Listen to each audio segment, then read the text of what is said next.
Day one of Gamescom Studio is here. Coming up today, we'll be checking in with Xbox head Phil Spencer. IGN's having me on. What's the goal right now? Plus, what's your name? Alan Wake 2. And who the f are you? Stalker 2. Hellboy. And tons more. Gamescom Studio Live on IGN kicks off right now.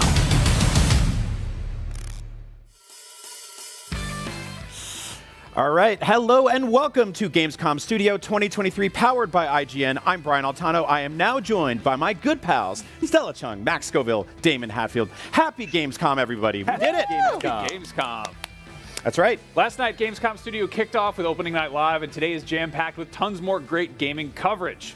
Be sure you join us this Friday for the Gamescom Awards Show and Sunday for the Gamescom Cosplay Contest powered by Mini. And in between, we'll be checking out new gameplay, getting hands-on with demos, and giving you booth tours around the show floor. If you want to stay up to date with everything happening at Gamescom, whether you're here in person or watching at home, Gamescom now has you covered. Explore and discover what the world's gaming industry has in store for you, and go cast your vote for this year's Gamescom Award. Head to now.gamescom.global for more. The biggest video game event on the planet also cares about the planet. This year's Gamescom Goes Green initiative has made some huge leaps forward. Not only is this year's core event 100% climate neutral, it's also running on 100% renewable energy. You can also follow the official Gamescom accounts on your social media platform of choice, whether that's Facebook, Instagram, X, TikTok, Twitch, or YouTube. All right, well, we're going to be showing tons of brand new gameplay trailers all week long right here on Gamescom Studio. But now, let's see what's going on out there on the world's largest video game convention show floor. Hey, Seth, what's up? Hey everybody, Seth Macy. I am here at Gamescom. It is day one. I am sitting in the world's, no, I take that back, the galaxy's most comfortable space chair. I'm actually checking out Starfield right now in this like recreation cockpit. It is pretty unbelievable. Starfield's one of the million things that I wanted to do while I was here. I'm gonna be checking out the retro area. I'm gonna check out the Nintendo booth. I'm gonna check out the Sega booth. I'm gonna check out all the booths. I'm gonna check out the booths that sell French fries as well. That's just the kind of guy that I am. We are here for the entire run of Gamescom. We've got a ton of things happening, live shows, presentations, the award show. You've got to check it out. Make sure to keep it right here on IGN. Well, it looks like a ton of fun out there. Luckily, we've got a lot of great stuff planned here in the studio as well. Xbox's Phil Spencer will be joining us, as well as visionary filmmaker Zack Snyder. We'll also see what's going on with Alan Wake 2. I know this is going to be hard to believe, but all of those are real people, except for Alan Wake, who's a video game character. But we will be talking to Alan Wake's writer, Sam Lake, who is a real person, but he also played Max Payne, so I guess he's also a video game character as well. There's also like a live-action Alan Wake trailer where he's played by a real person, so there's a lot to unpack there. Anyway, a real person who's been a video game character is Jeff Keighley, and we caught up with him last night, so take a look.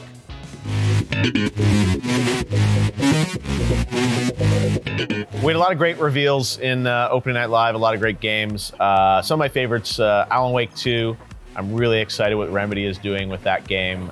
You know, we revealed that at the Game Awards back in 2021 with Sam Lake. This story will eat you alive. And then he came back at Summer Game Fest this year and showcased Saga Anderson and her side of the story, which is kind of a surprise.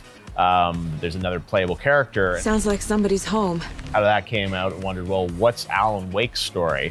Where is he? And he's obviously in a dark place. And it was kind of hinted at in the trailer that they put out back in May. Well, it was great at Gamescom to finally get to see the Alan Wake gameplay and the mix of live action elements and what his gameplay is going to be like. So it was a really amazing piece that Sam and the Remedy team put together in Alan Wake 2. So that was one of my favorite reveals in the show, because that whole game now, when you get both pieces of the puzzle and how those stories are going to intersect, I cannot wait to see how it all fits together, especially the live action footage. So that was a fun and surprising trailer.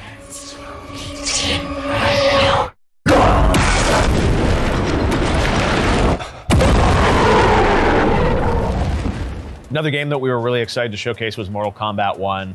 Ed Boon and the team have done just such an amazing job with all the trailers for Mortal Kombat, and to have another couple character reveals, another couple cameos. I love fighting games as a producer of these shows, because every character reveal ends up being you know, kind of a piece of news and something exciting for the fan base. And we only have to wait a month for MK, but every time Ed shows a trailer, I just feel like there's they're so well edited, and they're just so fun, and the dialogue and the characters come to life in such an amazing way. So I cannot wait to see how Mortal Kombat what actually ships in a month. But it was awesome to have Ed on stage as well, which I thought was really great.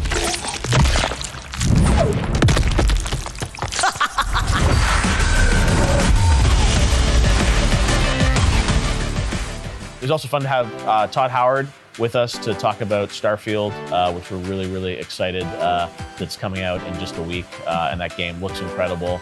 And the fact that it's coming so soon, I think, is also fantastic. And there's a lot they haven't shared about that game. So I was excited to have Starfield in the show as well.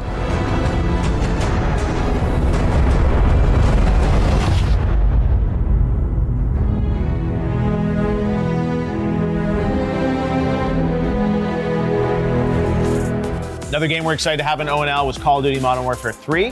That will be coming out on November 10th from the team at Sledgehammer, and that was a really great to see 10 minutes of gameplay. Charlie, good to go. Roger. What I liked about that was that we just got to see the raw game, and I always remember the old E3s. Those Call of Duty demos were just fun to just see raw gameplay. It wasn't just a trailer, and to have a 10-minute sequence of a game, I think is really great because it gives people at home a sense of what's really going to be in the game and how it's going to play and how it's going to feel. So I thought that was great.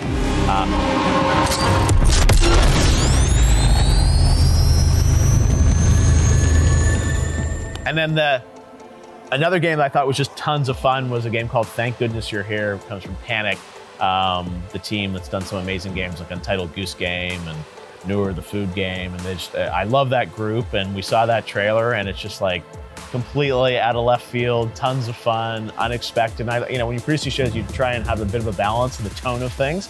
So that was a really sort of fun and different reveal that we had in the show, which I was really super happy to have be a part of it.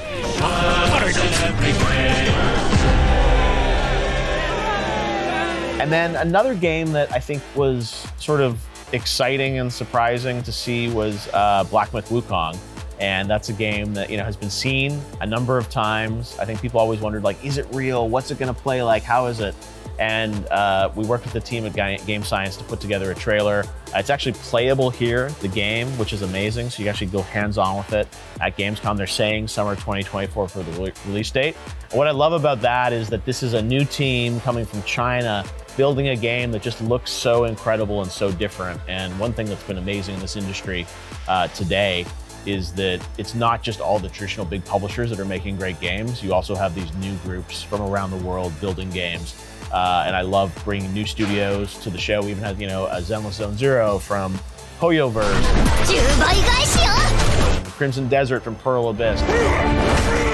So games from unexpected places, and I definitely think the Black Myth Wukong trailer, when I saw that, I said, I definitely want to play that game, and I'm glad it's still, making progress towards the summer 24 release date. Well, thank you, Jeff Keighley.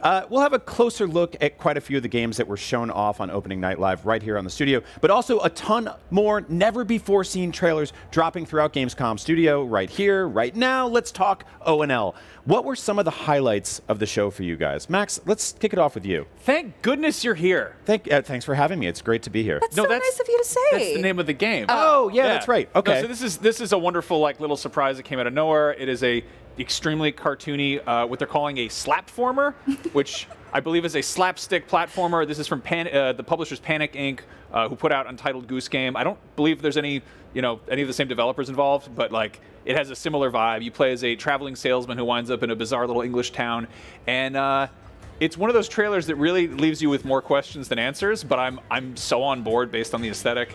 It has I feel like a little bit Adventure Timey, but also just a pinch of Adult Swim in there.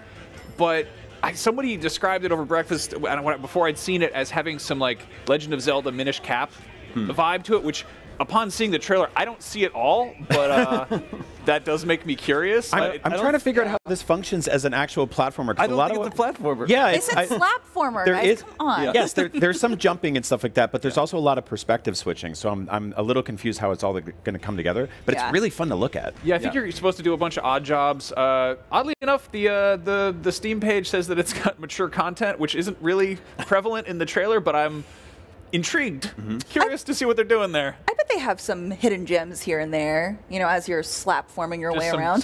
Some baughty naughtiness, just some real. Probably, honestly. The manic chaos of it all, it gave me like a little bit of a WarioWare vibe. There's like some of the hand-drawn stuff in that game that looked really cool. Yeah, I really can't wait for this one. Yeah. It's such a delight to have games like that and games that look completely different than that, such as Armored Core 6. Yeah, not a slap former by any means, right? No. I mean, you can slap things with your mech, but I would not say it's a slap former by any means. I definitely would not. Feels like a last resort if you have to slap somebody in that game. Yeah, no, I'm so excited for this. It looks gorgeous, first of all, and I love sci-fi genres like this, and it's so cool. I mean, this trailer's super edgy. Feed the fire, you know? Yeah. It's like, and the game is called Fires of Rubicon, of course. I didn't play any of the previous Armored Core games, but this is from Software, and like, look at this. It's gorgeous. I love Titanfall, so for me, this is hitting all the boxes. Yeah, yeah. I'm so excited, and the movement looks so cool. I am so excited to dive into this world and figure out all the different lore, and also just, I don't know, look at this, fight as a mech. Like, this is amazing. Also, like, this has never really held me back from enjoying FromSoft games before, but to get something that's going to be like 4K 60 FPS. Yes. And like after, like Elden Ring was like very clearly like a last-gen game running on next-gen hardware. I didn't care. I loved every second of it. But yeah, I'm really excited to see what this team can do with, you know, a little more power under the hood. Yeah, the boss fights that you can see and the different like mechanics here just look so good, and I am so excited. I love single-player games like this, but it's also going to have PvP. You can 1v1 or 3v3, which I'm really exciid about. Yeah, I mean, they haven't shut off a ton of that. No. If you're looking forward to this, I have great news. It is out in like the day after tomorrow. Like, it's out really soon. And also, I have bad news. You're going to be up here. Yeah. So. I know. Well, I think we might be able to play it here, so maybe I can like sneak away. Can I do that, boss? Can I? You're gonna sneak away and just go play a game on the show floor during Gamescom? Okay. What are you, crazy? Absurd. That's illegal. Over it. I'm sorry. All right, Damon, tell me about a game you're excited for that we got to see at ONL last night. I think what stood out to me was Black Myth Wukong, which is a game that I've been aware of because it was announced 3 years ago, I believe, but I hadn't really paid a lot of attention to it. But this trailer, this kind of finally got me on board. I'm one of those people like many that experienced Elden Ring. Yes. This is sort of the first game since then that's given me maybe a similar vibe. You know, we've got Lies of P coming out next month, and then Lords of the Fallen in October. But this one looks a little bit more Elden Ring-ish, and it looks absolutely beautiful. It's running on Unreal Engine 5. Yeah, wow. Loosely based on the classic Chinese novel Journey to the West. So you're going to play as this monkey man journeying to the West and fighting lots of really cool giant monsters. And if you know anything about me, you know I like really cool giant monsters. You're a big I love kaiju guy. The creature design here. Yeah, this is just like the first time. Right? I'm definitely paying attention to this game now. It's also just a single-player game, no online connection, no multiplayer, just a single-player. I love it. Action RPG with awesome boss fights. Yeah, dude, like the weirdness in the character design and enemies and stuff like that is exactly what's grabbing me here. That's my favorite part of FromSoft games, and seeing a little bit of that carried over here. Like if the trailer starts with the guy playing guitar With and no you look, head. he's got no head. And it's a very, and it looks like very literal throat singing there. yeah, it looked like a Christmas ham. It's just horrible. Stop, I love ew. it. I love it.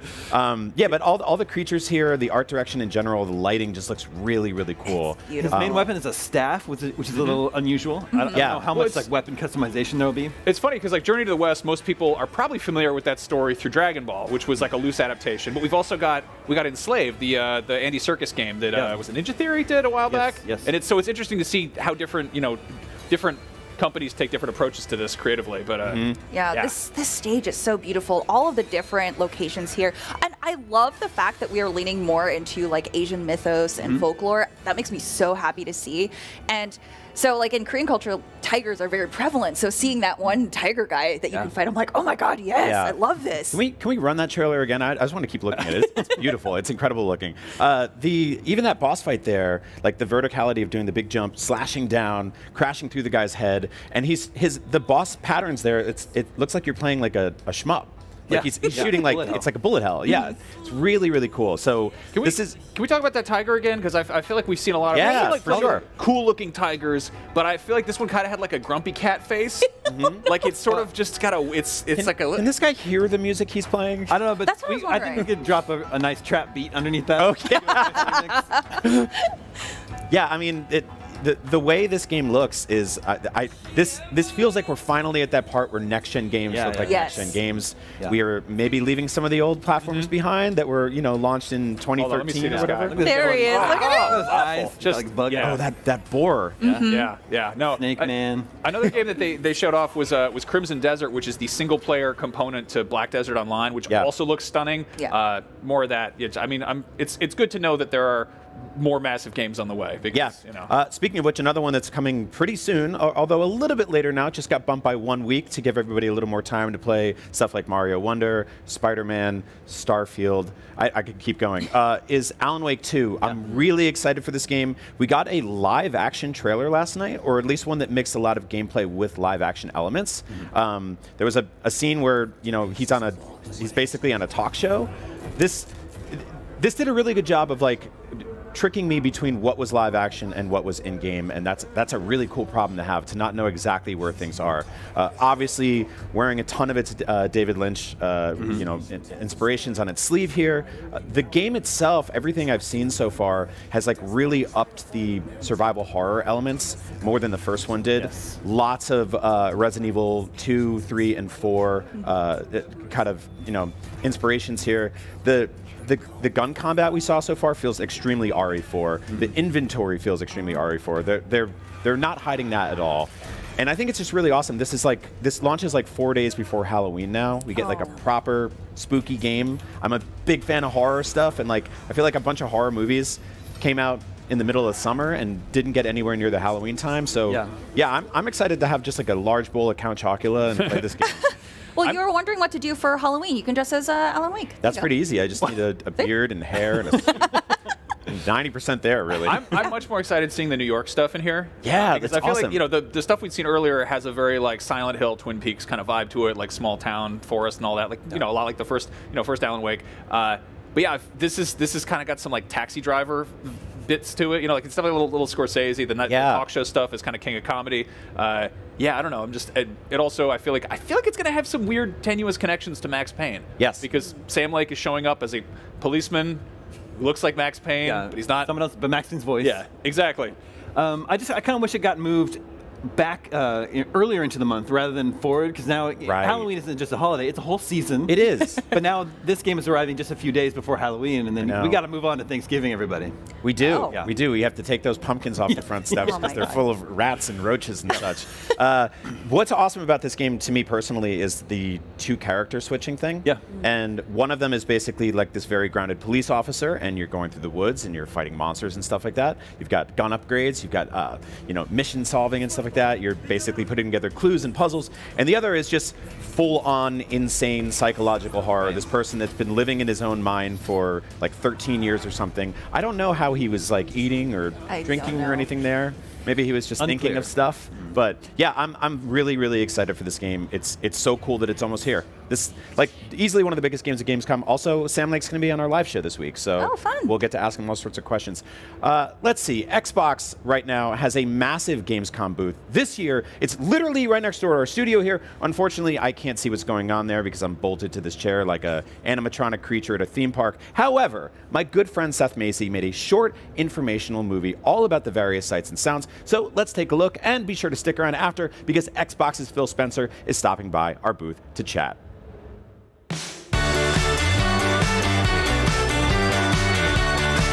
Was ist los, Gamescom? Ich heiße Seth Macy, and I am here at the Xbox booth here at Gamescom. It is loud, it is crazy, and there are a million things to do here. I think I'm going to start with Starfield because that is the game I'm most looking forward to, but also there's a Porsche over there, and I'm going to go check that out.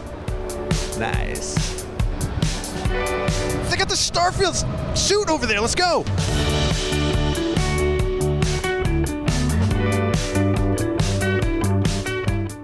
This is ground control to Major Tom. I'm stepping through the door.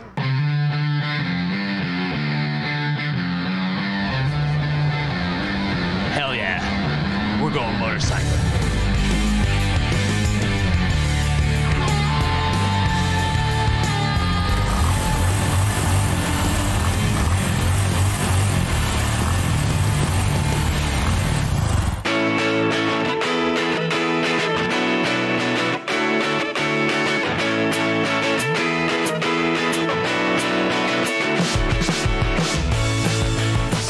close. And I'm not gonna get it again. I'm gonna try one more. Here we go. Come on, come on, come on, come on, come on. Sometimes you just gotta know when to walk away. I'm walking away. Brokenhearted.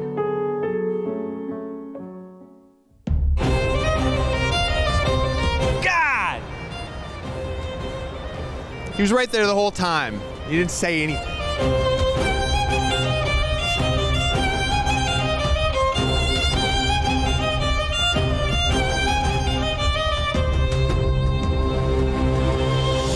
It doesn't really hurt. I'm just hamming it up for the camera.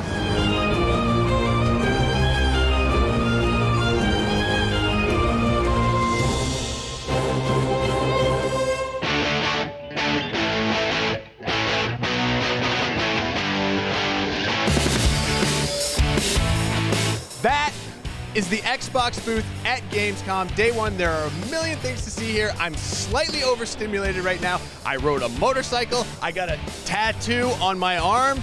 I got inside of a spacesuit, and now I'm flanked on either side by two extraordinarily menacing looking men with a fountain of blood behind me, and it's kind of gross, and I'm a little bit frightened right now. Keep it right here at IGN to see if I survive. Being in charge of an entire video game ecosystem is a busy job, but our next guest took time from his busy schedule to pay us a visit. Joining us here on Gamescom Studio, the head of Xbox himself, Phil Spencer. Hey, how's it going? Going well. It's good to have you here on the set to talk about Xbox. It's awesome to be here at Gamescom. I haven't been since 2017. Really? So yeah, were you here last year? Nope, I skipped last year. I am like just jazzed. It's so cool to see everybody, and it's fantastic to be at Gamescom. I guess the biggest consumer game show on the planet. It's huge, yeah. You know what else was cool to see? That What? Starfield presentation that you and Todd introed a little bit ago. It's all Todd. Yeah. I was there to intro Todd. Yeah. That's my job. You were the setup guy. I carry his bag and I intro him. Starfield's a huge moment for Xbox, obviously. When is the last time Xbox has had a moment this big? I think, everything, every month, every time we're doing something that changes, hopefully enhances a customer's experience on Xbox is important. You think about big new IP that has launched on the platform. I might go back to like Gears 1. I don't know, like a game that is brand new IP. It's Todd's first game in the BGS team as part of Xbox launching on the platform. It's a big moment, and I'm proud that we were able to give them time, and really, really happy with the results. You have a build, yeah, but you're not playing because you're working. I don't know what I'm allowed to say about it, so I don't want to break embargo. Have you booted it? I have turned it on. That's an embargo break. Like, oh no! Well, I'm blacklisted now. Oh well, sorry, Todd. Baldur's Gate 3 is the talk of the town right now. Great game. You know, this RPG comes along, kind of takes the internet by storm. Do you think it's set expectations for Starfield, or did it steal a little bit of the thunder? I don't think it has anything to do with Starfield. I mean, great games coming out, it's a good thing for the industry. First, congrats to Larian and the team. I think it's like, what, a 97 rated game or something. As somebody who finished the original Baldur's Gate, wow, and Baldur's Gate 2, and what was the expansion for Baldur's Gate 1, Forgotten Shores or something? Like, I'm a huge Baldur's Gate fan, and to see a team spend the time to make, I think, a true next iteration of a classic gaming franchise is always just great for the industry. Speaking of next iterations, you know, Skyrim came out, what, 12 years ago, just did the anniversary edition, and it's been supported by an amazing modding community. Yeah. Has the same thought been put towards Starfield and supporting it into the future? Absolutely, and I don't want to disclose what the team has been thinking about, but obviously when you're BGS and you've seen the legs and the support that Skyrim gets even today, right, when you look at what the modders have done, it went into the thinking about what Starfield should be, and like proof will be out in terms of how people receive the game, but our hope is that it is another game that's around a decade plus longer, later after it launches, and people are still enjoying it. I think the last time you were in the hot seat was over. Is this the hot seat right now? Yeah, the hot seat. Okay. Over here on IGN. But you were at our friends Kind of Funny and doing the XCast around the launch of Redfall, which was obviously problematic at launch. Have any internal processes or procedures been changed to make sure that sort of reaction or issue doesn't arise again? Well, we're always learning in everything we do, no doubt about that. I would say that, and I've shared some of this, but with Redfall, it was more of us not using our internal processes that were in place already, just because of when integration happened. I'm not using COVID as an excuse, but we did close the ZeniMax acquisition, and then everybody got sent home, and it was just not as easy as maybe some of the earlier companies, studios that we'd acquired in terms of integrating in our process. But that's all on us, so I'm not trying to deflect any of the criticism. But absolutely, anytime we launch anything, and we're going to learn from the launch of Starfield, we're going to learn from the launch of Forza, and we reevaluate our process, because we want to make sure we're exceeding customers' expectations with everything we do. Yeah, I'm always sort of curious about that, like what causes that result? Like, is it the cert process? Is it like what wall is hit where that sort of stuff is missed? So I appreciate you being candid about it. Yeah, and I'd say one of the things that was helpful for us with Starfield was our long working relationship with BGS, which you know well. Like, if you go back to original Xbox, like in what we've done with those teams. So the relationship between Todd, BGS, and our platform team was just stronger than it was with Harvey, not because of, and the team at Arcane, not because of anything other than just relationships. Like, we've just known them longer. So Todd brought in the team brought in the ATG group early to start working on Starfield, and that's on us. Like, we should have done that with Arcane. We should have helped them more in the development process, and also just made it clear that shipping a first-party game has a different level of expectation. That it's not always true that every team that comes into being part of a first party is aware of when it launches. Feel great about where we are with Starfield. We put out the review codes last week, so we're giving reviewers plenty of time to spend time with the game, and I think all of that's just a sign of the confidence that we have. You tricked me into breaking embargo. Thanks. That's right. That's right. You're done. No, we do really appreciate people playing and giving us feedback. Like, the build that you have, it's not actually the final build. So we're always taking feedback and refining back in, and this is an important part of the process. So thank you for at least loading the game. Oh, I played like an hour, but I got I got an interview with Phil Spencer to plan for. Another game here, though, that we got BCD was Forza Motorsport. Yes. You're showing off the Italian track. Yeah. I can't remember the name off the top of my head. But big improvement graphically from what we saw at Summer of Gaming. I am curious, though, what are your thoughts on how Forza Motorsport sets itself apart? I'll start with Turn 10. I think from the beginning of Turn 10, when that studio was formed, they've always been a technical showcase for us. A gentleman named Chris Tector is the tech architect for us there. And has just done a great job of getting everything out of the hardware. I'm a huge motorsport fan. I've been from the time we launched that, so I've been playing builds and seeing the progress that they've been making. And I think you're right. Like, graphically, where they are right now, it's stunning. The game, what they're doing with ray tracing and other things. But I always love that Turn 10 has been able to start with motorsport, expand to Horizon, which Forza Horizon's now kind of a top-tier Xbox franchise. I think you can't argue about that. It's just like the number of players that game builds, and their relationship with Playground and what they're doing with Fable. I mean, it's just been awesome to see how Turn 10, a studio that was literally just kind of homegrown within Xbox, has turned into such a force for us. Got any teases for Fable, seeing you brought it up? I'll let the team. I was actually on Project Ego, the first Fable that we launched, which I find some humor in. The code name was Project Ego with all the personalities involved. But it's nice to see the team kind of embracing what was Fable, the humor, the kind of choice and consequence and everything. So really looking forward to showing more. Yeah, I really enjoyed the trailer you showed also during the last reveal. But going back to Forza, you actually dropped the number. So is Forza Motorsport becoming a service platform, or like what's with the change?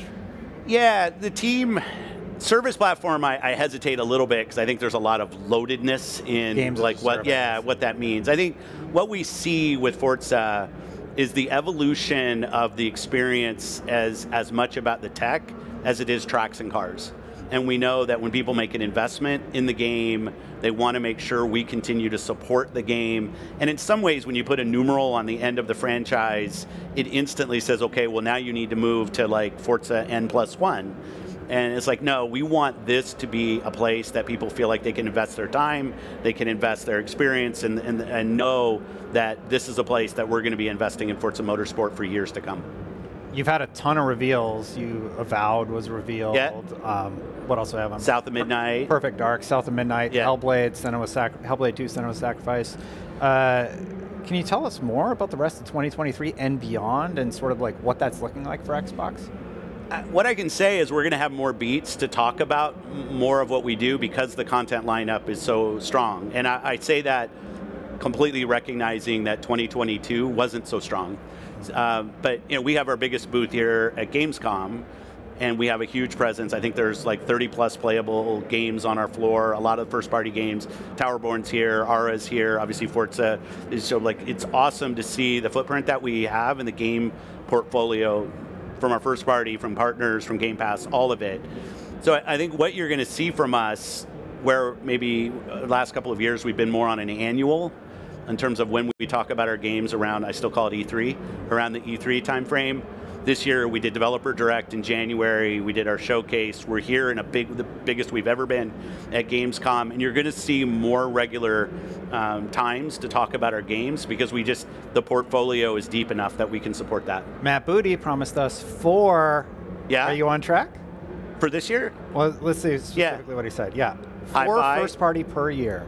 We more than that this year. If we start with Hi-Fi, Minecraft Legends, Redfall. Maybe people don't want to give us credit for Redfall. I get it, but I understand. Starfield, Forza. We just dropped Age 4 console last night. Yeah. Awesome. I'm going to play that. And then going into next year, absolutely. Like we have talked about it as an aspiration. Now we talk about it as our plan. Okay, got it. Big news, everybody. I don't know if you heard. Final Fantasy XIV is finally coming to Xbox. I got to go to the show. It was awesome. really cool. Yeah. I've been covering that story for like a decade. Like Yeah. since I started at IGN. You've been a proponent for it. Yeah, that community is so welcoming. It's an amazing community. Being there at the Final Fantasy Fan Fest thing was awesome. The first time I'd ever been. It's just incredible. And they're stoked about it coming to Xbox. And so is Yoshi, which is great. Yeah. Now you hinted that other games. Did I hint, or was it the CEO of Square that? The CEO of Square. Okay, I just wanted to make sure who was clear on who was hinting. So where's Final Fantasy VII? Are we going to get 16? What does that mean?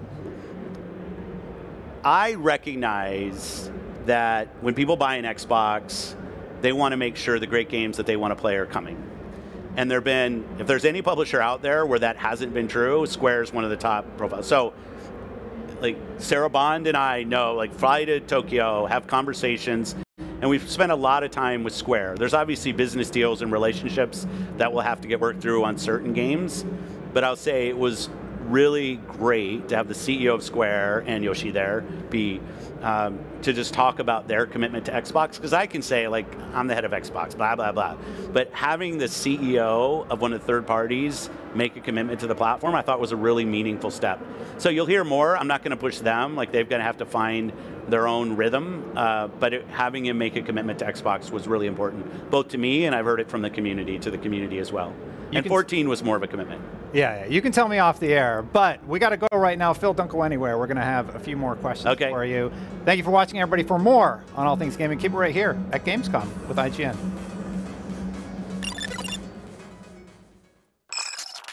The Cinefix Top 100. A list so secretive even we don't know what movies are on it or where they rank. What do you mean you don't know? Each episode will reveal one of the movies. Did I rush it? Felt like I rushed. That was good. I liked it. Talk about why it belongs and finally find out where it ranks. Are you not entertained? Are any of the movies we've shown here even on the list? I have no idea, and it drives me crazy. Join us as we find out on the Cinefix Top 100, Mondays starting July 3rd. Why so serious? Hey, you. Yes, you. Do you have fun? Fear of missing Gamescom? Relax. Gamescom is everywhere you want.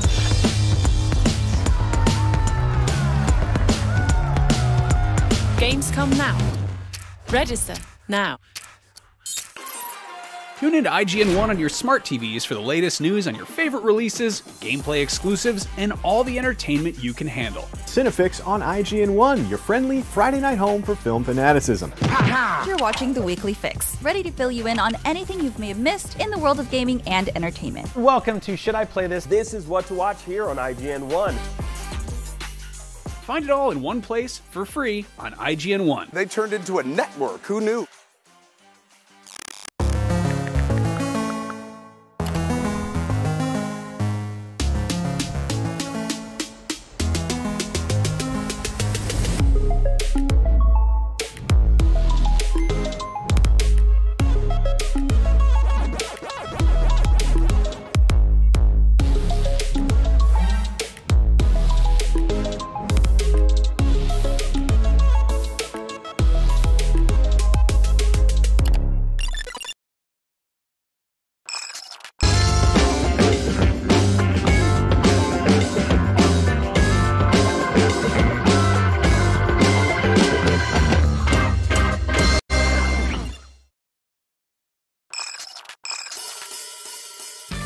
Responsible for some of the most iconic superhero movies of the 21st century, and their next project, Rebel Moon, is a space opera that takes us to a whole new galaxy. Please welcome director Zack Snyder and producer Deborah Snyder. Welcome to the IGN studio. Awesome. So cool to have you here. So last night, opening night live at Gamescom, you showed the trailer. I was fortunate enough to be there, so I got to look at it. Looked very cool. I think we'll be bringing that up in just a moment. But let's begin at the beginning. Rebel Moon was famously an idea for Star Wars. What changes have you been able to make now that it's no longer tied to an existing universe? Well, it was an evolution anyway. You know, like when we started working on the idea, before even it was a Star Wars movie in my mind, it was, you know, a put a team together movie. It was. I'm a huge fan of. There's an adult illustrated fantasy magazine called Heavy Metal that I always was in love with. Just the tone of that really was inspirational to me. Even when I was in the early talks with Kathleen Kennedy about maybe making a Star Wars movie, I would say things like, maybe it could be rated R, you know, and and they would say, yeah, no, that's crazy. So I knew there was going to be, it was going to be a bit of a slog. Sure. But then after the sale, and you know, they had their own sort of vision for what the Star Wars universe would be, it was clear to me pretty much at that point that it wasn't going to be you know, anything to do with this idea. And Debbie was super happy about that. I was really happy. Well, I felt like he envisioned this as something that was wholly original. And I felt like I know after working a decade on DC what canon means and what it means to the fans. And I just felt like there would be too many rules and that he could really kind of go crazy if it was something that was original and he, you know, the handcuffs were off. Sure.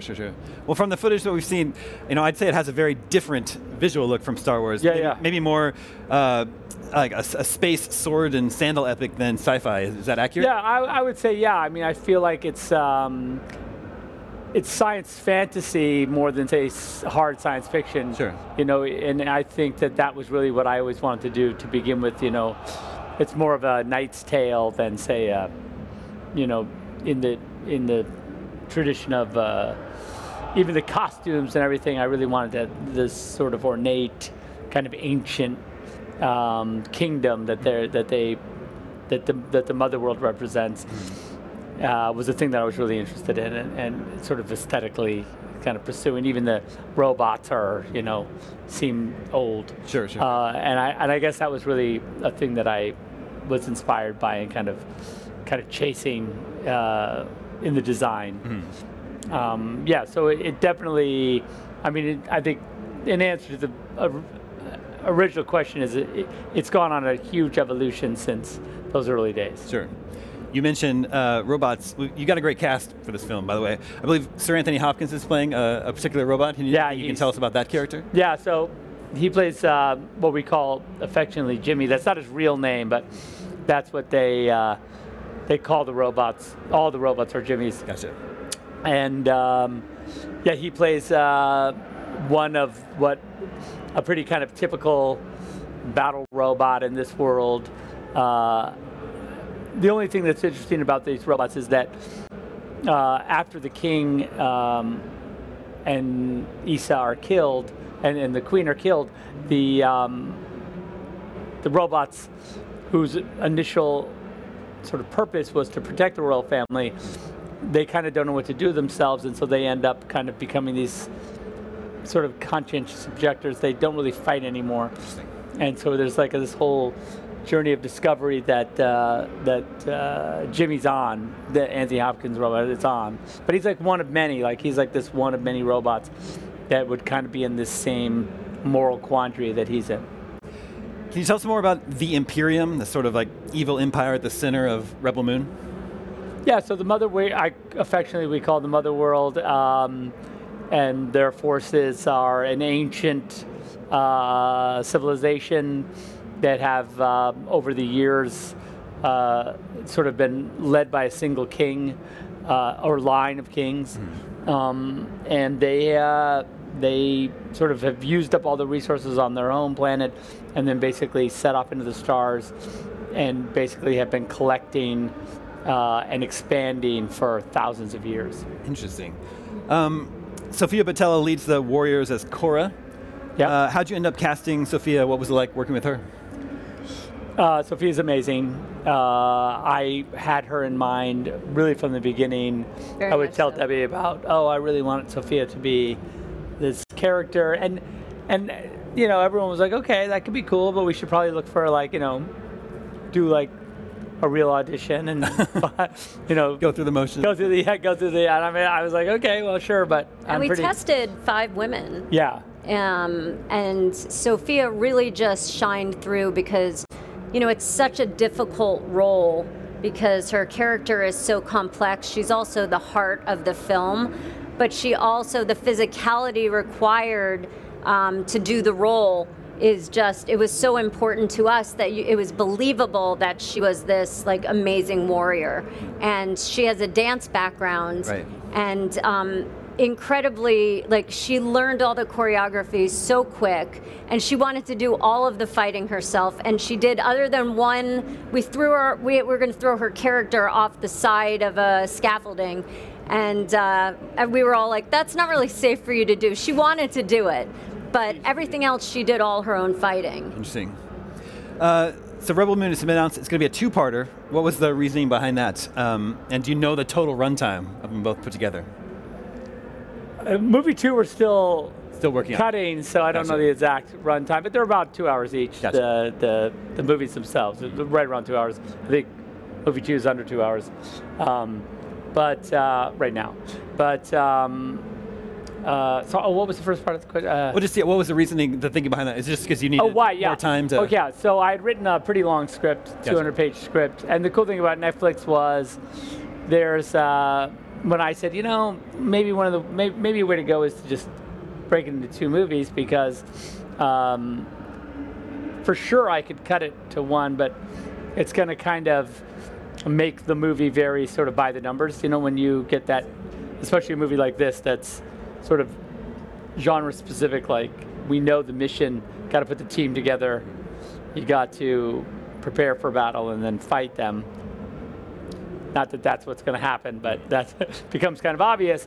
And then when you really put the screws to something like that, the beats become really set in stone, and there's not a lot of room to move around. And I think by letting it be 2 movies, it really let us kind of have a lot more character and a lot more world to visit, and just be more overall exotic and unexpected. Well, now you mentioned, you explained at Opening Night Live last night, there's a Rebel Moon game also coming from Super Evil Megacorp, developer of the very good Teenage Mutant Ninja Turtles Splintered Fate game, which is on Apple Arcade. I recommend it. Anything else you can tell us about the game of Rebel Moon? Well, one thing I could say about it is that the guys over there have been incredibly reverent and faithful to the source material, and they've been incredibly inclusive and really want to talk with me constantly about mythology and about the canon and about the world. And so I would say that though it, you know, as a game, it really will expand sort of the mythology of the universe and not, even though it's definitely sort of an add-on to the universe I didn't expect, it was a cool place where we thought to explore other things that are happening in the Rebel Moon universe. And the guys have been great to go. I'd say, like, guys, we can't do, we can't do that. And then they'd come back. Well, what about this? And so we were really, I think, able to land on something that was really world building, but also consistent with the world. So that was fun. Very cool. Well, we're here at the world's biggest gaming convention, so I have to ask you, is there any gaming property that you both think would make a great movie?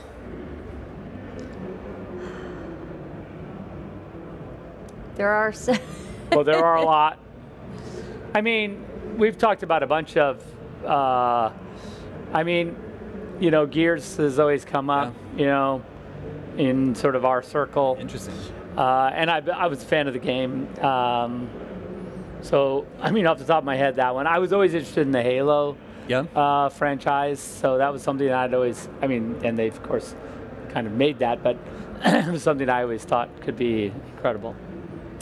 Well, thank you both so much. I'm really excited to watch Rebel Moon when it premieres on Netflix later this year. Awesome. Thank you so much. This is great. So fun. Viewers, you can take your first step into a larger world when Rebel Moon premieres on Netflix December 22nd. In the meantime, stick around for more Gamescom Studio right here on IGN.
Tune into IGN1 on your smart TVs for the latest news on your favorite releases, gameplay exclusives, and all the entertainment you can handle. Cinefix on IGN1, your friendly Friday night home for film fanaticism. You're watching The Weekly Fix, ready to fill you in on anything you may have missed in the world of gaming and entertainment. Welcome to Should I Play This? This is what to watch here on IGN1. Find it all in one place for free on IGN1. They turned into a network. Who knew? Be there.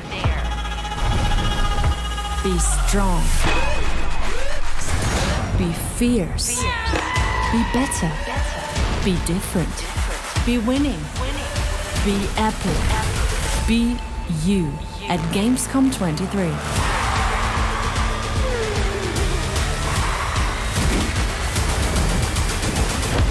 Come and be everything at Gamescom 2023.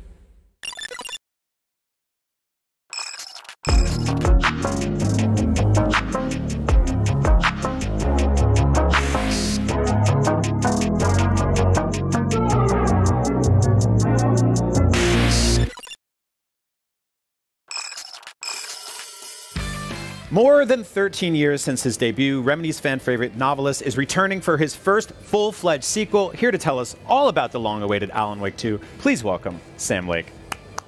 So it's weird when one person claps and not several people. I can clap as well. Yeah, let's do it together. There we go. Sam, Alan Wake 2 looks incredible. We got a brand new trailer last night, which really messed me up because it actually took me a beat to figure out what was live action and what was in-game. So bravo. Tell me about how that came together, the decisions behind using, real footage and in-game footage. It all melted together. I loved it. Thank you. Thank you. Yeah. We have used different mediums for storytelling in our games in the past, and live action in particular. I really, really like using live action. And this time around, we were looking for stylizations and ways to integrate it seamlessly into the experience. Right. And the Dark Place is this shifting dream reality, kind of a layered place where Alan Wake is journeying through these layers, and it just felt very suited for switching the medium to keep you off balance and kind of he's confused, you are confused, and we are going into scenes of live action and then jumping back into the game. And, right. And, yeah. You're trying to keep the audience on their toes a bit there, right? But it's very much overall survival horror, but the Dark Place experience is very much psychological horror because it's drawing from his head. And he's been there for ages, trying to find a way to escape, write a story to escape. So it's taking from his story, from his thoughts, from his fears, and everything is in one way or the other echoing in that way. So this grimy New York setting, walls covered with graffiti, and all of that graffiti is coming, you know, from him. Yeah. Or some sort of an echo or a twisted mirror. So it's full of messages. He's not doing great, right? Yeah. Is everything okay? 13 years. Yeah. Stuck in a nightmare that kind of just keeps on hammering you with all kinds of horrible things, and he's trying to control it. Yeah. Write a story to control it in order to change the reality around him to escape. He has failed. 13 years 13 stuck years. in a nightmare was that's like public school for me. But all kinds of meta layers and metaphors. Graffiti, all that fun stuff. You know, game development. And, The interesting sort of spectrum between psychological horror and survival horror. One of them is, you know, obviously historically more grounded, especially in video game form, and the other one gets you a lot more crazy and like kind of outside of the, hey, we're in the forest, and I sort of have an idea what's happening here. Can you tell me about like how kind of fun it is to build on those different spectrums of horror? Because I love both of those things equally in film. Yeah, me as well, and the Remedy team overall, big fan, and that has been our approach through all of these years. Like Remedy just turned 28 years. Yeah. A long journey, that Congrats. as well, but thank you. You know, pop culture, being fans of many things, and just drawing ideas and inspiration out of that soup. Right, you know, and horror being one of them. And certainly we've kind of had bits and pieces of horror vibe and atmosphere in our experiences, but this time we just wanted to go all in. Yeah. And different films and books and all as part of it. I always feel that a single game is such a big world of its own that there is room for different tones and different vibes to kind of dig in and discover. You know, we have a lot of comedy in this as well, and I feel that that's essential, you know, to give you a bit of relief and release before we kind of like chunk you back in to the horror bits. It's got historically a great place in horror, right? Like I think that the timing element of comedy and horror matches a lot, right? Yeah. That's great. You know, obviously picking up some David Lynch, some Shinji Mikami, but you guys have been around for 28 years, and this is now a franchise that has influenced other games and other things like that. So what do you want like the game developers of tomorrow to be inspired by from Alan Wake 2? Like what's in this game that you're like, I hope this becomes something that people latch onto in the future? We really wanted to explore, and I feel that that's an important part of a creative process, and I hope that experiencing this game also gives people ideas on the level of like, oh, you can do that as well, or you can go this crazy on this idea. There really are no rules in a way. Like, you know, you can do anything if you just decide that this is where we are going to go with this, and just go as far as you can. Right. Don't hold back. And that, to me, I mean, it's been energizing and refreshing in this, that just there is a ton of crazy ideas, and then finding a balance between them.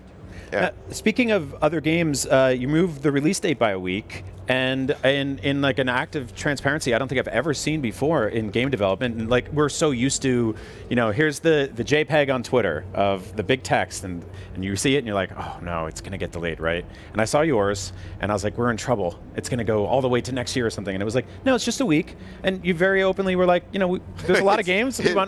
October is very crowded. Yeah. Awesome, brilliant games. Yeah, and I just appreciated that you're like, there's other games out there, go play them, but also play ours too. Yeah. What was the decision behind that? Because I loved it. Well, we were looking at the week, and we were looking at these brilliant, giant games coming out, you know, Spider-Man 2 and all, and just felt like, well, we don't have to go neck to neck. Yeah. We can just kind of shift it a couple of days to at least we'll give Mario a few days to hang out and stuff like that. I love it so much.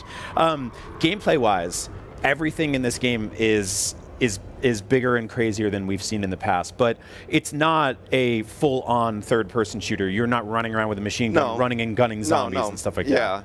Yeah, that felt like a big revelation to us. Like, through the years, we've been trying to make this happen, done other games in between, and the original Alan Wake was very much an action adventure with a kind of a horror-esque story, and it always felt like they are not an exact match. It gave it turned into an interesting experience, a unique experience for sure. But there were several reasons that we were getting criticism on combat being too samey kind of through the whole experience, because there was a lot of it, like you have in an action game. So that was one thing that we wanted to fix. But at the other time, like we really wanted to do more with interactive storytelling and merging gameplay with story, and having elements of gameplay that are about the story. Right, because those things are always so disparate in games. It's like cutscene, shoot people. Cutscene, shoot people, yeah. And we wanted to merge that more. So we were looking for solutions, and then we just realized that survival horror, the pacing is slower. It leans much more on building up to an encounter, and then having more strategical resource management, and also giving more variety for combat, having less of combat, having more moments to breathe do things with the story. So all of those, like, wait a minute, why haven't we not thought about this before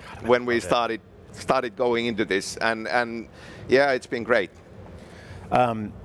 Any like specific horror movies that you're a huge fan of? While I have you, because I know this is like a genre, not even stuff that made it into the game, but just horror movies you love, because I love to geek out about that stuff.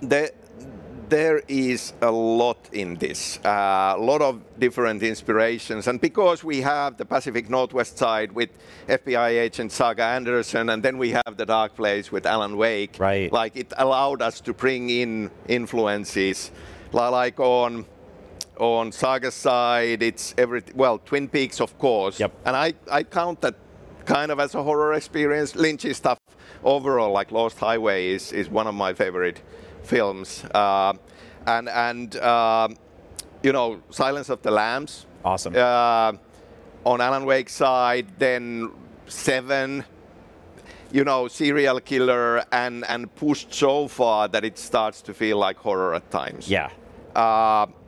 Inception, even though it's not horror, but it's very kind of cerebral and all of that.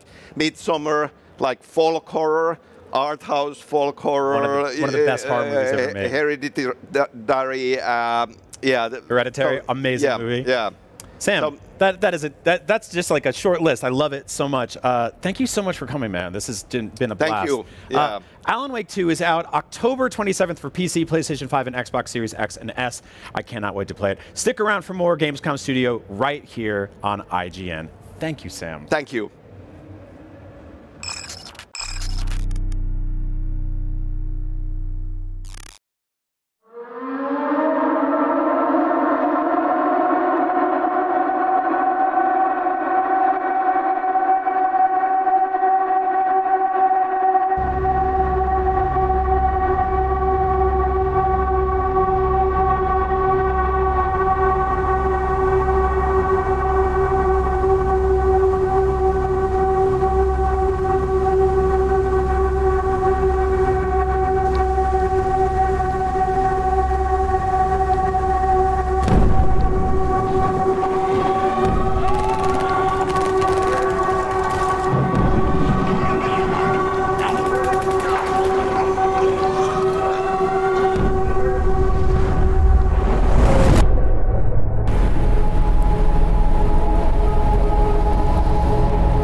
I'm here with Patrick Martin and Mike Mignola, the art director of Hellboy Web of Word and the creator of Hellboy himself, the upcoming game all about Hellboy. Who would have guessed? Now, this is based on Norse mythology. I want to know, where does this fall in the lore of Hellboy, the comics? The beauty of Hellboy is he's been around for a long time. There are a lot of undeveloped areas, in his timeline.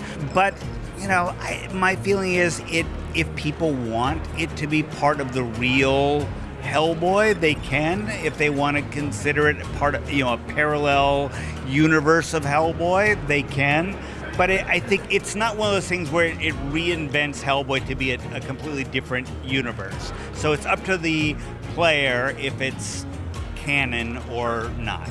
I mean, Hellboy gets pretty weird, and this should get pretty weird too because it's a roguelike, which has a certain amount of, randomized elements to it. I'm curious, sort of, with each round, what stays the same and what changes? So Hellboy himself, he can upgrade some of his abilities, and also how strong he is, for example, how resilient he is. Also, he has weapons and charms that he can take into the word with him, and he can augment those as well. So there's a little bit of customization for each of your runs that you get to do, and that's the roguelike element that comes to it. Also, with exploration as well, we wanted to capture the moments in the comics where Hellboy doesn't know exactly what's around every corner. We didn't want you to learn the levels and become better in that way. We wanted it to still feel that there's a level of discovery each time you descend into the word itself. Nice. Now, there's some very cool creatures that we saw in action. Are there any sort of returning creatures from the comics that we should know about? We're very lucky that we had a blank slate in that for that, and that also meant that we were free in a way to come up with characters that work for the game, if that makes sense. Very much, and also feel like, say for example, the BPRD members, that these are characters who also, work and would be there in the comics maybe. I would say it's always good when these things work completely independently. The more you try to connect them, the more trouble everybody has with, does this character appear, in the comic, or is it, it doesn't quite jibe with the comic, stuff. So it's nice that Hellboy has a lot of room around him to create new cast of characters. Now, the aesthetic for this game is one of the most striking things about it. The cel-shaded look feels just totally like perfect with your art style. Was it like this when they showed it to you, or was there ever like a version that had more gradient? Did you give them notes on how to make it really have that Mike Mignola look? No, I mean, I believe the first thing I saw was very much like this. I have no idea how many iterations it went to before they showed it to me. And historically, I am not a fan of people trying to imitate my work. But what struck me so much with this was not that they just got the surface detail of what I do, but the feel, the mood. It was clear that they had analyzed not just, oh, these 5 lines is what he uses to draw a knee, but the whole movement and mood, and they understood why I was doing what I was doing. Now, I feel like with cel-shaded games, they often have this wonderful like high contrast look, but then they get a little bit fancy and throw in like particle effects or like too many shaders or something like that. Was there ever an iteration of this game where you were playing with that, or was it always the mission to kind of commit to this like just dark, stark shadow look? There have been challenges. There's obviously what Mike does in 2D doesn't wholesale work with 3D. There's certain tricks in video games that we can do to convey depth of field, and we had to sidestep that in terms of how we created environments. So I don't want to be too much of a downer here, but this is one of Lance Reddick's final roles. He's portraying Hellboy. Incredibly talented guy. How would you say his portrayal compares to David Harbour or Ron Perlman's version, or the version in your head? You know, none of them match the version in my head, because the version in my head is so abstract. It's just my voice. So I was a huge fan of Lance's work. When they told me that Lance was going to do it, I was very excited. It was not something I would have thought of, but it worked like crazy. He was a different Hellboy, but he was Hellboy. I've never been able to say, oh, this guy should be Hellboy or that guy should be Hellboy. So it's always exciting to me to see people bring their own version of Hellboy, because I can't tell you what Hellboy's supposed to sound like. He's a fictional character. He lives inside my head. It's very odd when he gets out there and he's made of other people. I love it. I feel like he has a deep voice. You know, I don't really see him as being much of a falsetto, but you know. And Lance is just such a wonderful character actor. I mean, I always think of him as like the character in John Wick or something like that, and there's an elegance to him which I would never associate with Hellboy. So it was, fortunately, I got to watch him, record, and it was just great to see the range that Lance has, and how enthusiastic he was about getting it right. Awesome. Well, thank you so much. I'm very much looking forward to Hellboy, the Web of Word. Wired? Word. Anyway, we've got lots more Gamescom Studio coming up. See you around.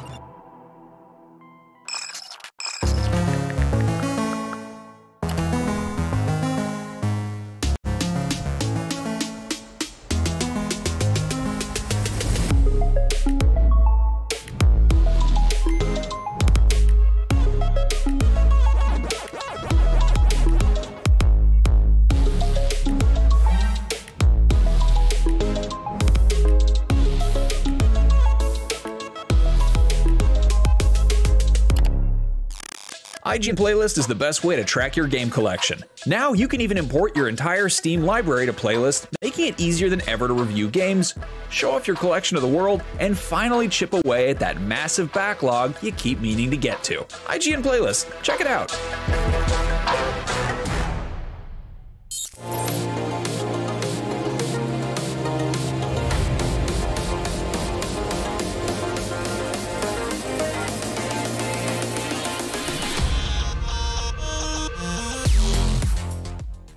Welcome to Super Debatable. When you got big takes on superheroes as hot as ours, well, you need a place to vent them. And that's exactly what we'll be doing week after week on Super Debatable, arguing over the most divisive topics facing fans. The MCU, that multiversal mess peaked years ago. It's all downhill from here. James Gunn and Peter Safran should absolutely nuke the Snyderverse. We could argue about this all day. And we will. Join us on Super Debatable Fridays on IGN. Want the ultimate IGN experience? Check out IGN Plus. Members get exclusive deals and giveaways, ad-free browsing, unlimited tracking on IGN Maps, discounts at the IGN store and with IGN partners, and best of all, free games. Get 30 days of IGN Plus for just $1. Head to plus.ign.com.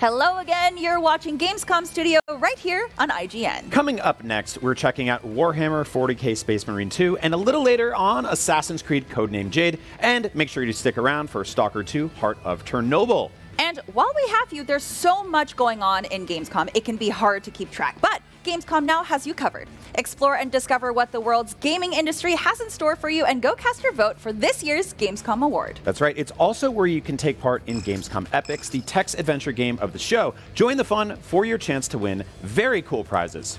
Head to now.gamescom.global for more, and make sure you don't miss this Gamescom Award show this Friday or on Sunday, the Gamescom Cosplay Contest powered by Mini. And don't forget, IGN will be here covering the show each day live on YouTube and Twitch. It's a lot. The biggest video game event on the planet also cares about the planet. This year, Gamescom Goes Green initiative has made some huge leaps forward. Not only is this year's core event 100% climate neutral, it's also running on 100% renewable energy. That's amazing. Yeah. The Gamescom forest continues to grow thanks to donations from attendees, and in addition to participating in Gamescom Carbon Offset Program, exhibitors are doing their part by building more sustainably, reusing portions of their booths, and avoiding single-use material. Very important. And best of all, Gamescom has teamed up with the UN's Playing for the Planet initiative to present the Green Studio of the Year award during opening night live, helping encourage sustainability across the games industry. Find out more at playingfortheplanet.org.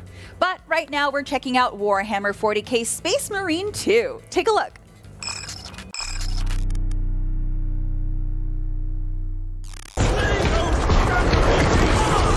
Here they come.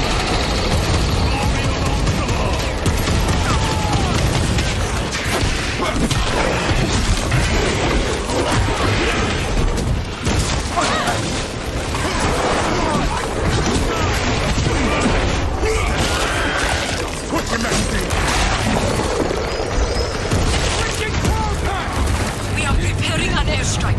Can you hold the enemy in place until it hits? Consider it done.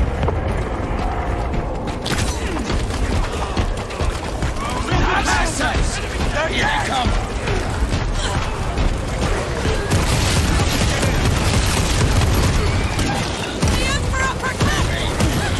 Reloading weapons!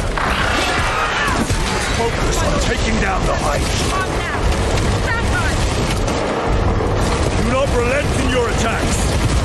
We are wasting time. Proceed through the gates. Need to Never seen orcs do that. Done. Go for the next one. Have free reign unless we get those petals open.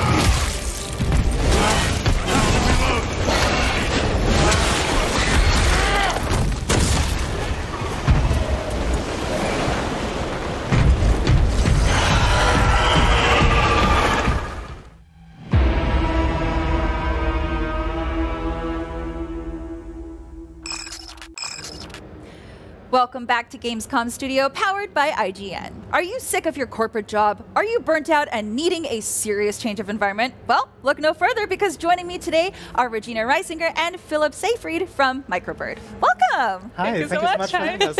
I'm so excited to talk about this game. So, we talk about how this character is a burnt out lawyer, right? How did you come upon creating this backstory for this character? When we started thinking about Hinterberg and the story, we wanted something a little bit realistic and sort of this mixture of magic and realism, and someone needing to take a break and to take a vacation and to sort of introduce the player to this theme of Hinterberg as a place where you can take a holiday. And we thought a lot about the character, and ended up thinking about how we can distill our own experiences of really needing a holiday into like a protagonist. And we sort of came from a background of having worked too much as well, so it's kind of a natural thing. Yeah, we thought everyone can relate a bit to this feeling of needing a holiday, and if it's a magical one, it's even better, maybe. Yeah, I was going to say, you were describing her, and I was like, oh, that's just me. No, absolutely. I feel very connected to her. So there's obviously a very big contrast between the calm and idyllic alpine setting and magic-infused combat, because you're going to the Alps to fight monsters and go dungeon hunting. So what's the balance between action and adventuring and exploring in this game? Yeah, that's a good question. It's generally, like, we describe it as an action RPG with social simulation elements. And that's kind of where this contrast also comes in. Like, you're in this little village in Hinterberg in the Austrian Alps. It's a normal town, but there's also magic and magical dungeons around it. So every day in Hinterberg in the morning, you pick one of several overworlds. You can explore, you find, and probably complete the dungeon. That's, of course, where all the monster slaying, the puzzling, the finding loot, and all that good stuff takes place. And then in the evening, you go back to the village of Hinterberg, and that's where you can hang out with colorful adventurers or locals, and if you invest kind of time in your relationships, you will get certain boons from that, certain perks, and that's kind of your skill tree. So people will maybe give you a valuable piece of info or gift you something or unlock a game system for you, and yeah, that's kind of how we combine also this mundane and fantastic dungeon part. So with creating those relationships, are there also romance elements to this game, or is it just friendship? It's just friendship. Okay. I had to ask. So you mentioned how certain characters can give your character some boons and perks. So how does combat work, and how does it evolve over time as you play more? Mm-hmm. When we think about combat in Hinterberg is very accessible. It's arcadey, it's spectacular. We're not looking for a Dark Souls-like experience, and there's various magic skills that you can use. There are slottable special attacks that you can use, and then there are also some systems that you can only access if you hang out with a particular character. So befriending a particular type of adventurer might actually give you a little combo counter that adds perks as you keep whacking away at enemies. Yeah. That's sort of how we think about combat. It's quite light. It's lighthearted. It's spectacular, and it sort of interfaces with this social simulation part. Okay, yeah. I love that. We kind of want to. You can pick who to socialize with, and you can by then, through that, kind of pick how you want to play. For example, if you're really into using those special attacks in combat, you can hang out with a character who will give you an additional one. So you can kind of deepen the combat or maybe deepen some other areas in the game. Oh, cool. Okay. So with talking about combat, how does magic work in this game? What are the different spells and powers that you can learn, and how does that help your character through combat? Yeah. The magic skills are tied to the different overworlds that we have. So in one overworld where you have these mine-themed dungeons, the skills are a little bit more physical. You get this big wrecking ball thing with which you can blow stuff up, or you can use it as a weight, as you saw in the video here, and a ball and chain that you can use to shoot things from afar, but also to pull gooey things close to you. And then when you're in the glacier, for instance, we have 4 of these overworlds, each come with their own magic skills. In the glacier, it's a magical hoverboard that feels a little bit like snowboarding. In the forest, it's more wind-themed skills, like a whirlwind that you can use to pick yourself up. And we use these skills both in combat and for puzzling. Ooh, okay. So those are locked to those specific regions. Yes. Okay, okay, yeah. So can you give us more examples? We see some platforming and puzzle solving here. Can you give us more examples of what exactly puzzle solving will look like in this game? Yeah, it's like this part of gameplay, I would say, is a bit inspired by also games like Zelda, for example, and we have a lot of puzzles you will have to use logic. You will also have to use your skills cleverly. Like it's kind of a mix of some of them are really more logical thinking, and then depending on the biome, you will get to know your skills slowly and then have to think with how you can use them in the puzzles. So yeah, it's kind of a mix, I would say, of just logical thinking and environmental aspects. Okay, yeah, so I just want to say thank you for making this game, because I have said so many times, I wish I could just quit my job and go hunt monsters for a living, right? So I have to ask you one last question. What would make you the ultimate monster slayer? There is actually kind of a challenge in the game. Like we have 25 dungeons in there, and you can try to go basically for a record and try to be an adventurer who manages in 25 days to do 25 dungeons. Or you can also explore it in a much more chill way and say, hey, I'm on vacation, I'm going to hang out more with people and meditate on a mountain and only do a dungeon tomorrow. So yeah, I guess you could chase this goal of being the ultimate monster slayer. Yeah, I think I'm going to try the 25 dungeons in one day, but then get discouraged because I'm not going to be able to do it. And then I'll just play the game as intended. So, well, all up to you. Yeah, we'll figure it out. We'll see how hard it is. But I want to become the ultimate monster slayer. So. Nice. Awesome. That's a good goal. Yeah, absolutely. Thank you so much for taking the time to speak to us. This game looks gorgeous, and I'm so excited to see how it plays. Thank you. Thank you so much for having us. You can play as Louisa fighting monsters on her vacation when Dungeons of Hinterberg comes to Xbox and PC next year. For more from Gamescom Studio, stay right here on IGN.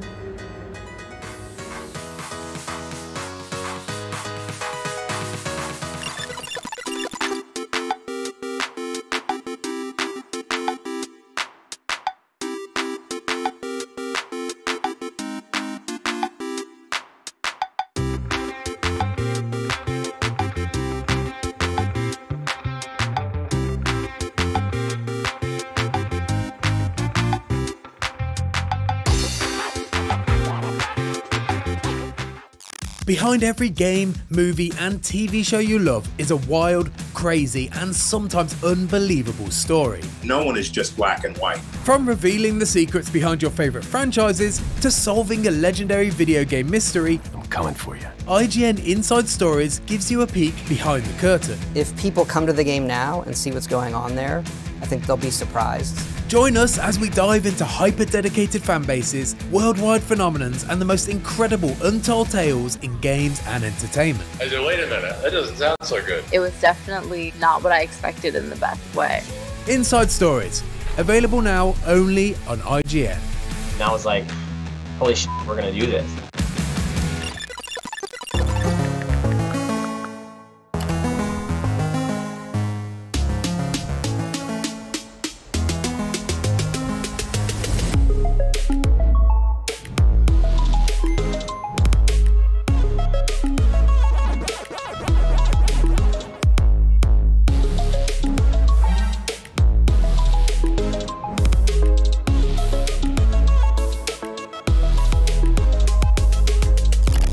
IGN Playlist is the best way to track your game collection. Now you can even import your entire Steam library to Playlist, making it easier than ever to review games, show off your collection of the world, and finally chip away at that massive backlog you keep meaning to get to. IGN Playlist, check it out.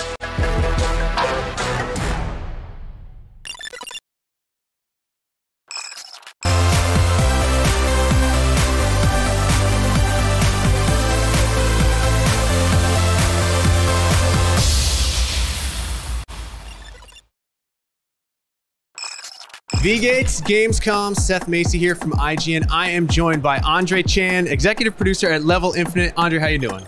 I'm doing all right. Nice to meet you. Nice to meet you as well. We are here to talk about Assassin's Creed Jade, the real name of Assassin's Creed Jade.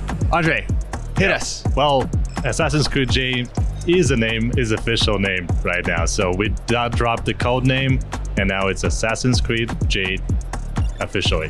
Assassin's Creed, been around forever. It's been all around the world. Very memorable settings. In Jade, who are we going to be playing as? What areas are we going to be exploring? So in Jade, you're creating and customizing your character from the scratch for the first time in the series. But you will still be playing as a wandering hero and in ancient China setting.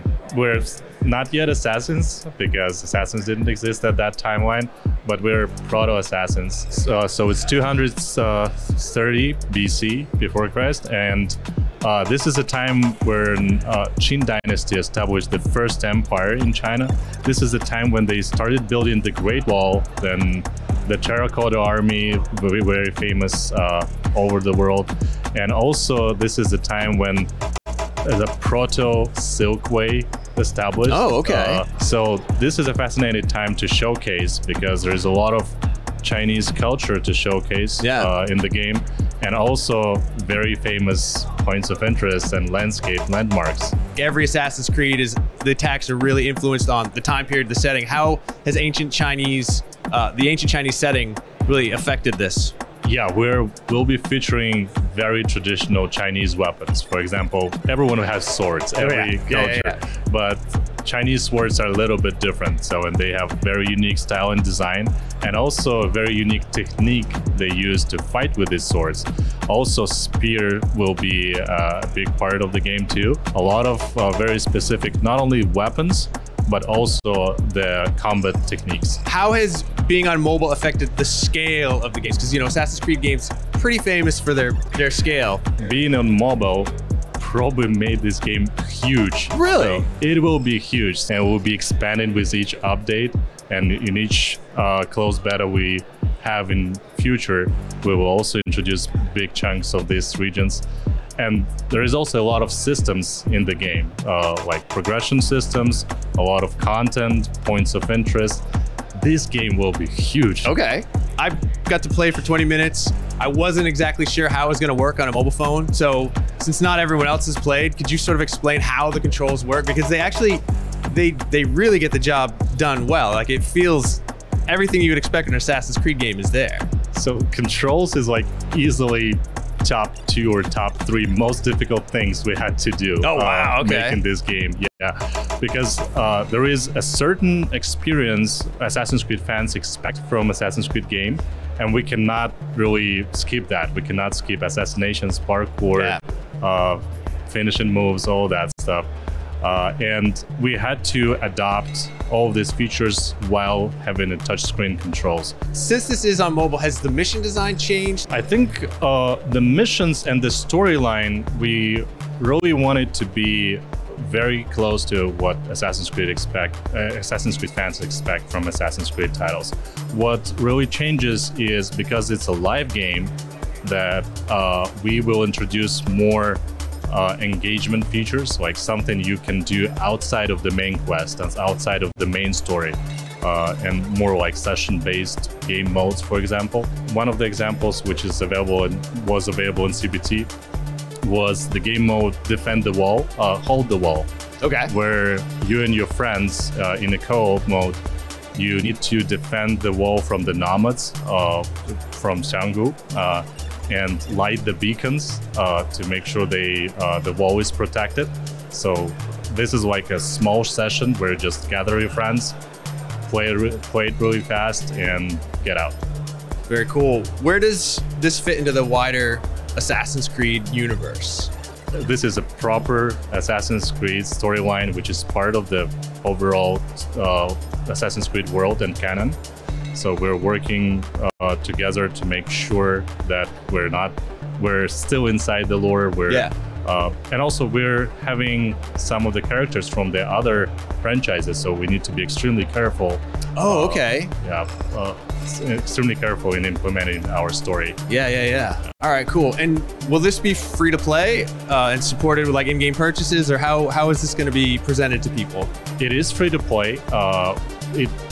It will support in-app purchases, though this system is like in very, very early design. We really want to nail the other features like iconic Assassin's Creed features, storyline, controls. This is our major focus right now. What I can tell is we have a design principle that storyline, content, all the future updates to the storyline and content should be playable for free without investing any money. Gameplay first, and then we'll figure out how to pay for it. Pretty much, yes. Very cool. We just wrapped our CBT 1. We got a lot of feedback, and we are working on addressing this feedback, and we're targeting to have our CBT 2 very soon. So register and join us to play the game. And where can people register? At Assassin'sCreedJ.com. That's the official name now. So official name. Right on. Well, Andre, thank you so much for your time. I really appreciate it. Thank you so much. All right, that was Assassin's Creed Jade. I'm Seth Macy. This is IGN. We're at Gamescom all week. There's tons of stuff to see, so keep it right here at IGN.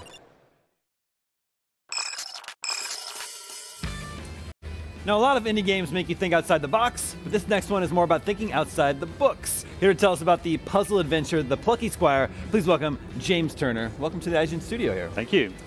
So, Plucky Squire, this is a game about storybook characters that partially takes place in storybooks, but they can also leave the storybooks and adventure in the real world. Is that accurate? That's accurate, yes. Yeah, sort of tell us what the whole idea of the game is. So the idea is that you play as the hero of a storybook, and the book is all about them, but there's a villain who is kind of resentful of the fact that the hero gets all the limelight, and they want to kick the hero out of the book, grab the limelight for themselves, and become the new hero of the book. And you play as Jot, who is the hero and has to stop this villain from his diabolical plans.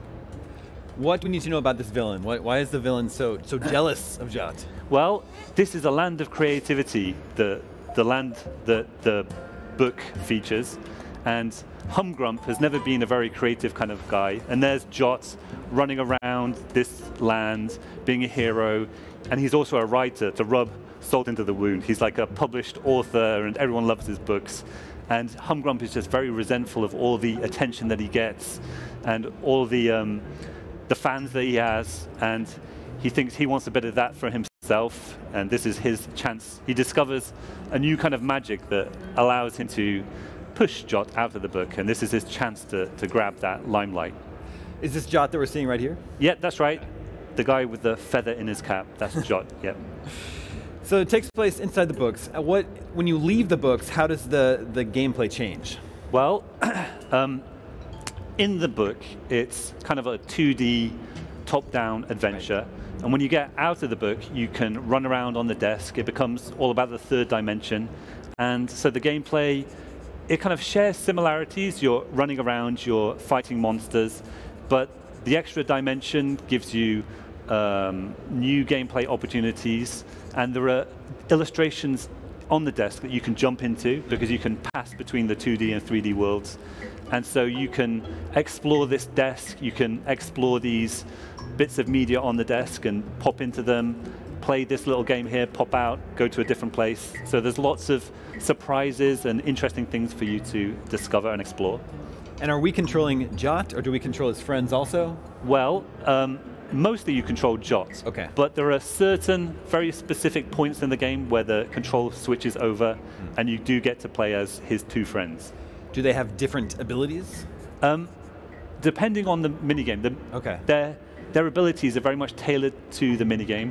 So I think in the trailer we showed the first trailer, we showed a minigame where Jot is boxing of an enemy, and Thrash, who's the mountain troll with the blue skin, he is a drummer, so he gets to showcase his drumming abilities in the minigame.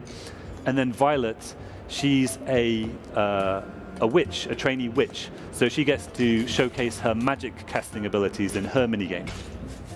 So fitting for a storybook, I believe the game is broken up into chapters. Does that sort of act as the level progression? Yes, that's right, yeah. So it seemed like a good way to divide everything up. And we have chapters that are more based around the story, and they're a little bit shorter. And then we have chapters that are more gameplay focused, and they kind of expand out and take up quite a bit of a good chunk of playtime. So a lot of the time you'll be adventuring through the book, and then you'll get to a point in the chapter that you can't progress, and then your mentor, Moonbeard, who's a wizard, tells you you need to get out of the book to find a specific item that can help you. And that's when you jump out and you have an adventure around the desk, find the item, and return to the book. So that's kind of the template for how chapters go. But we do like to change it up and pull the rug from under the player from time to time, keep things fresh. Sure. Yeah, we just saw a little bit of that, leaving the book and then coming back into it. Yeah. It reminds me a little of the 3D into 2D and then back into 3D mechanic of Super Mario Odyssey, right.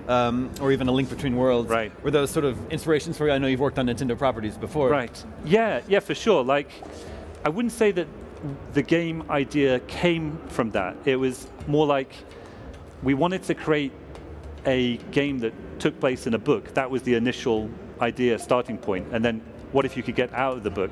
So then naturally, you're thinking of 2D and 3D and how you mix that up. And then as like points of reference, we would look at Odyssey or Zelda and see how they might accomplish something. And so they were kind of things to be aware of and think about how they maximized like that idea. Yeah, so the good reference points to look at. Yeah. The storybooks also, they obviously have text in them. It seems like there's some wordplay puzzles, or maybe you have to change the words in a storybook in order to pass an obstacle. Can you talk a bit about that? Well, we wanted to, I think whenever you make a game, it's good to lean into whatever makes that game unique. So this takes place in a book, and the idea was, how could we create a game loop that most leans into that idea? And so the first thing that came to mind was, well, books, they're dictated by the narration on the page. And what if you could mess with that? What if you could change that around and change the reality of what's actually happening in the page? That seemed like a unique thing to try and aim for. And once we kind of grasped onto that as an idea, it's like, okay, this is kind of a backbone of the game. And yeah, something that we really have been enjoying exploring in the game's design. Which is, I think, what we just saw here. They just changed the word night to daytime. Yes. They changed the scene to daytime, and the monsters went to sleep. Yes. So you can progress. Exactly. And at first we had more conservative ways of doing that, less large scale. Like maybe you'd make a bridge extend or make a door open, but we realized it's more fun the bigger swing that you go for, like turning night to day, or a moat that is empty of water and then suddenly becomes full with water. Like the bigger effects you have on the world, it feels more something that not just a Switch can do. It's something like you feel like you're changing the reality. Okay, so the Plucky Squire was also recently part of the Devolver Delayed showcase. Meaning, of course, it's been delayed to 2024. Was that a tough decision? It was, of course, like once you've stated the game is coming out in 2023, it's always, you're kind of always reluctant to make any changes to that. Sure. Like you have people who are expecting, like the players are expecting, and then your publisher is expecting. So it's never a particularly fun thing to think that you might want to go beyond that. But it's always like, how do we make this game the best possible game it can be? And like we feel like there are so many different types of gameplay in this game. There are so many different mini games, and there's the 2D exploration and the 3D exploration, and we want each element to be intuitive and polished and feel good, and that just takes time to polish. Sure. And once we realized, well, this is going to take a bit more time to craft it to be exactly what we want it to be, then it's a hard decision, but it's like, well, this is the right thing to do. And once we've decided it's the right thing to do, it's just a matter of talking to people and figuring out like how much time we need to be able to do that. Well, I don't know if you noticed, but there are quite a few games coming out in 2023, so maybe it's not so bad. Right, yes. Look forward to this in 2024. I'm going to go ahead and put the Plucky Squire on my short list of games I'm looking forward to play next year. Thank you so much for coming by the IGN studio. Great, it was great. Lovely to talk to you.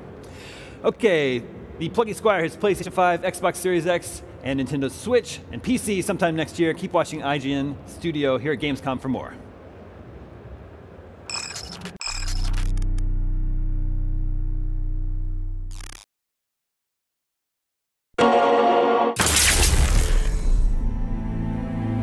This here tale begins with a lone dragon, the butt of everybody's jokes. He needed something that'd make him special, cooler, better, classier. And when he found it, he went all in. But he wanted more, 'cause Vassy's ambition knew no limits. So he kept hunting. After all, had the Endless lifted the Draken so they could be average? Hell no. And he was gonna show him. A true dragon only stops at perfection.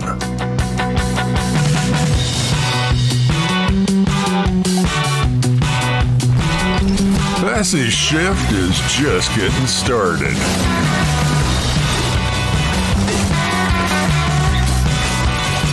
Something special from a friend.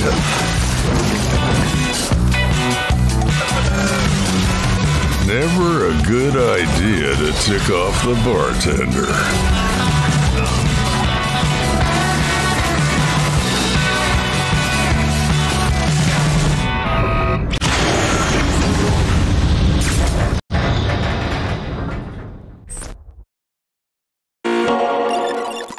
Hey, you!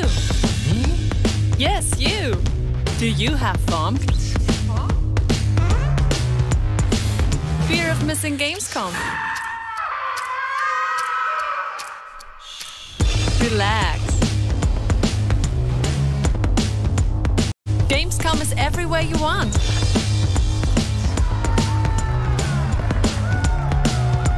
Gamescom now. Register now.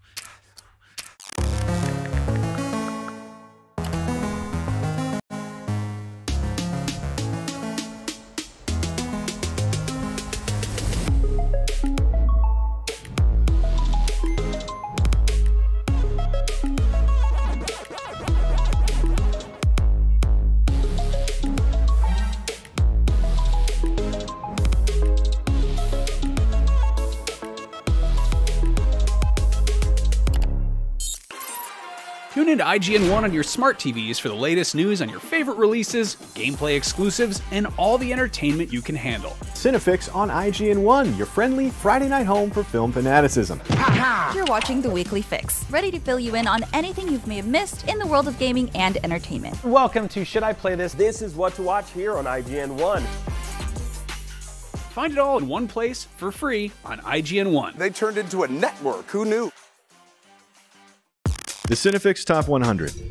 A list so secretive even we don't know what movies are on it or where they rank. What do you mean you don't know? Each episode will reveal one of the movies. Did I rush it? Felt like I rushed. That was good. I liked it. Talk about why it belongs and finally find out where it ranks. Are you not entertained? Are any of the movies we've shown here even on the list? I have no idea, and it drives me crazy. Join us as we find out on the Cinefix Top 100, Mondays starting July 3rd.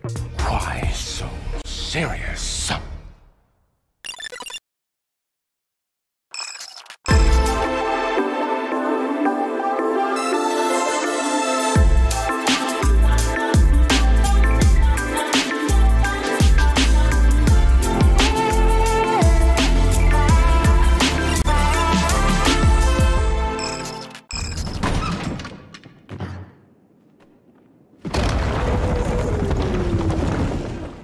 One of the biggest surprises during Gamescom Studio Opening Night Live was the announcement of the next entry in the Little Nightmares series. Here to tell me about Little Nightmares 3 producer Coralie Faniello. Welcome! Thank you for joining us. Hi, thanks you for having us. Now, first things first, we've got new protagonists. Can you tell us a little bit about these characters and who they are, what they can do, and what sets them apart from Six and Mono? Yeah, so in Little Nightmares 3 we have two new characters, which are Lo and Alone. So Lo is the one with the cape and the mask. He is here since a long time now, but he has never lost hope, and he's looking for a place that will bring him home. And Alone, she is the girl with the goggles and the helmet. So she is Lo's best friend, and she's also a tinkerer, and she's very curious, trying to find new secrets about the places that they will visit. And you've added a very, very much requested feature, which is co-op. Can you tell us a little bit about how that works? Yeah, indeed. So co-op was one of the mostly asked features from our community. So we're really happy that we can implement it in Little Nightmares 3. So in the game, you'll be able to play in online co-op with a friend. We also have a friend's pass, meaning that you only need one copy to play with a friend. That's awesome. And does it has split screen, or is it just online? No, it will be online. We wanted to implement it that way because we think that split screen doesn't fit with the universe of Little Nightmares. We really want to keep that immersion, like that very atmospheric feeling that you will have. Now, it looks like the characters can collect items. Can you tell about how that sort of fits in with the puzzles and how it goes with the theme of the game, and I guess any other new mechanics that they have? Yeah, so that will happen sometimes in the game. You will be able to collect an item, use it for solving some puzzles, and then you will have to let it go. But the players will also have 2 new items. Each have their own. So Low has the bow and arrow, and Alone has the wrench. And we are using them in order to create more puzzles and to promote like cooperations between the player and if you are playing in single player, between the player and the AI. In terms of tone, can you set the stage a little bit and tell us about the setting of Little Nightmares 3? Yeah, so in terms of tone, like each chapter will be very different. Each chapter has its own atmosphere, its own story, on enemies, and so you will be able to go through each of them, but they are all part of the same place in the nowhere. So the nowhere is the place where Little Nightmares games take place. So all of the locations of Little Nightmares 3 are in the spiral, which you will be able to discover. Now we got to look at some gameplay from is it the city of the dead? It's kind of like a desert setting. Yeah, the place that you can see in the gameplay is the necropolis. So in that place, it was before the place where the dweller were living. But then the monster baby arrived, and well, she made the city what it is now. So you can see that there are some statues around. You can see that it is now very quiet, except from the beetles that will attack you. Now, the first 2 games are very, like, there's a lot of gloom and shadows, and it's very, you know, kind of what people think of when they think more conventional nightmares. But from what we've seen in the Necropolis, it's very bright, like it's, you know, daytime in the desert. Can you tell us a little bit about the sort of the reasoning for the shift, and also some of the challenges with making, you know, matching that sort of, you know, expected kind of vibe of the game while it's still in broad daylight? Yeah, so in the Necropolis, it was a challenge to have like a desert and like some light, much more light than what we have seen before. But at the same time, to keep what is the atmosphere and the DNA of the Little Nightmares games. So what we have done is that we have used a lot the environmental storytelling. So you can see bags all around, you can see stuff going on, and then that plus the music and the general atmosphere is what creates the unease feeling that you will have in that place. But the other chapters of the game will be very different, and you will be able to see, yeah, some different places and some different locations that will show more. Nice. Now, at this point, we kind of have a clear idea of what a Little Nightmares game is. I guess I'm curious what the sort of internal philosophy is. Like, what are the pillars of a Little Nightmares game? Like, what are the sort of, are there any rules that you can't break in terms of making this game? Like, you can't just turn it into like a, you know, a full-on, you know, like run and gun platformer or something. I guess how do you change the gameplay while still keeping it, you know, true to the core idea? Yeah, so Little Nightmares games have like main pillars, which are the darkness, the dystopian aspect of the society in general, and the hope, because there is always a light of hope. So we really want to keep these 3 main elements across the different games, and that's what we are doing in Little Nightmares 3. Nice. Now, some exciting news here is that Supermassive Games is working on this, and that's a studio that has an incredible track record making, I guess what I call much larger nightmares, you know, big cinematic, realistic horror games. Can you talk a little bit about how the team's prior experience has affected Little Nightmares 3? Yeah, so it's great working with Supermassive Games. They have an extensive knowledge of horror in general, but they also understand very well and very deeply the franchise. Like, they are all really passionate about it, and they worked hard in order to get into it and to like use their knowledge from previous games. And so that goes from the horror, but also the fact that they implemented like multiplayer in the previous games in order to like bring them into the franchise with their own eyes. Cool. Now, fans have done a lot of sort of digging and picking apart of Little Nightmares, and I like that there's just a lot of mystery to it. Can you just kind of blow some of that mystery away and tell us where Little Nightmares 3 takes place on the timeline, sort of chronologically? Not really. Like, it's something we really want the player to figure out by themselves, like where we are in the timeline, and so we want them to dig into that.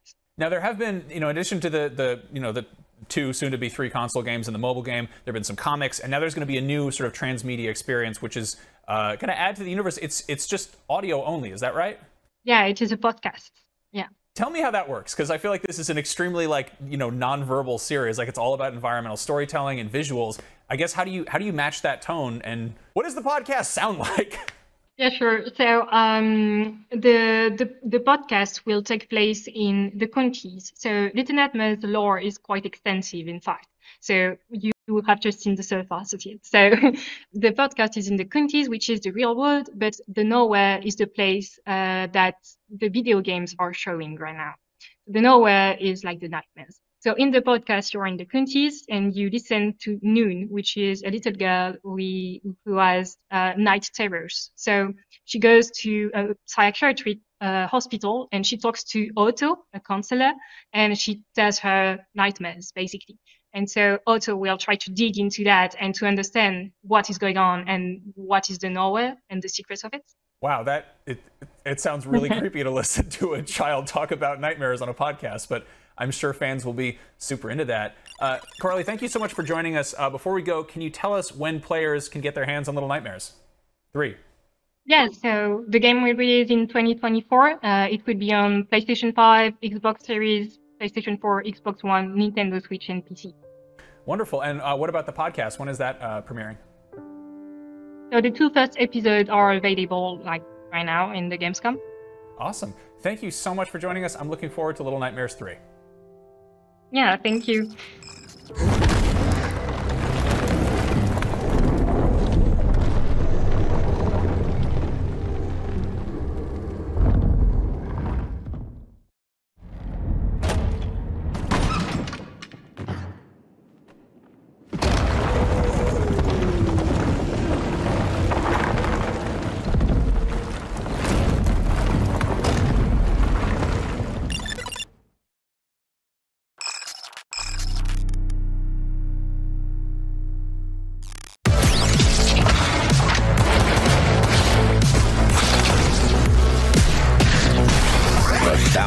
Bullets and 1 mullet. Badass moderator to take care of our butts, especially our prices. Destroy these damn robots!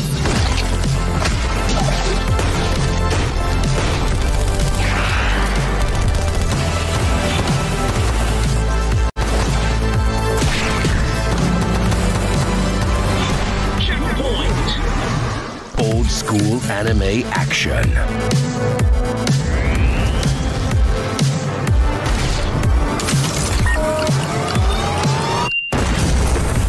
Mullet Mad Jack. Wish list now. Stalker fans have long awaited a new entry into the Stalker franchise, but their patience is finally paying off.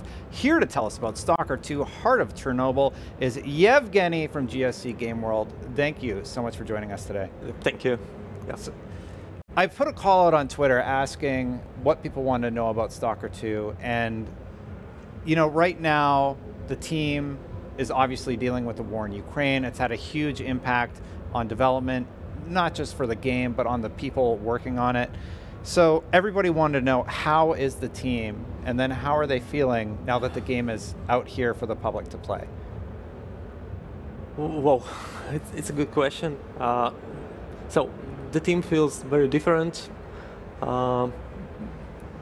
Mostly all of our team are Ukrainians who some of the team members left the country before the war starts, because we realized that it may happen and we want to keep everyone safe. And our main motivation was to save everyone, so we were thinking we're gonna move everyone to the safe place and then we will decide what to do next. And we propose everyone to get their bags and travel. We have a plan. We prepared a plan long before this. We had a lot of buses standing with drivers 24 hours, 7 days per week, who were standing near the office. So in case that would happen at some point, everyone knows where to go to see it and to move. But that was the time when we realized that it's gonna happen just before it happens, and we had a chance to move a little bit earlier, and so for me, I was already out of the country, and for me it was very different from how it felt with the guys who left there, and it's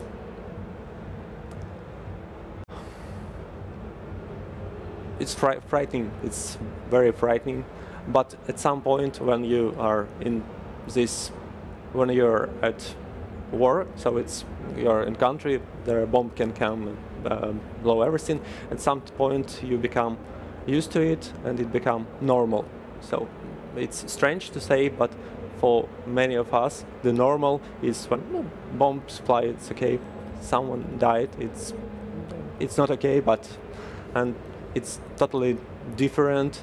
And doing the game it helps a lot, because we can focus on bringing something to this world, to bring some art, experience, a story, and that's what drives us and make us feel better and happy at some points. And it's helped everyone in our team to become stable and move forward. Some part of our team goes to the army to defend. That was their decision, so they just goes there day one. They don't have any fighting experience, but they want to stand there and to protect us. And we honor them, we love them for that, and it's super cool. But it's totally, it's but still we are making games, and it's something that we're gonna do for, I guess, all the life, because it's the best job ever. I can't find any job better than that. But the situation is very complicated.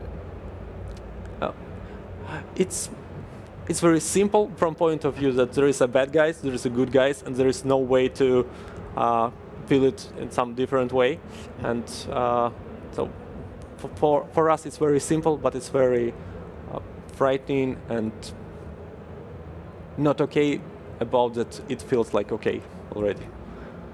Well, I can't even imagine what the team is going through, what you're going through, but it does make me feel a little better to hear that you find solace in, or comfort in, developing the game and working on the game as a team. So everybody just wanted to know how you're doing, so I really appreciate the candid answer very much. Mm-hmm. Talking about the game, it's been 10 years, so what would you want to tell the audience about Stalker 2 and how to set their expectations for what they're going to be experiencing in this? Yeah, this is a very good question, because what we can see now from the players, the expectations of what do they expect from the game, what kind of the game they think the Stalker 2 is very important, because they face the real game, what we did, and not what player imagined. And it become frustrating if you're not on the right, expecting not the right game what we are doing. But so it's happened to everyone I see. When players start playing without expectations like a players, so they just start and forget about what they think the Stalker 2 is and start to play what they see. They become good. They start they start investigating, discovering what's there, what the mechanics, how it plays. This game is totally different from other games, and I know that everyone can say this about their game, but for us it's very hard to find something close as experience, because it's very different genres, and there is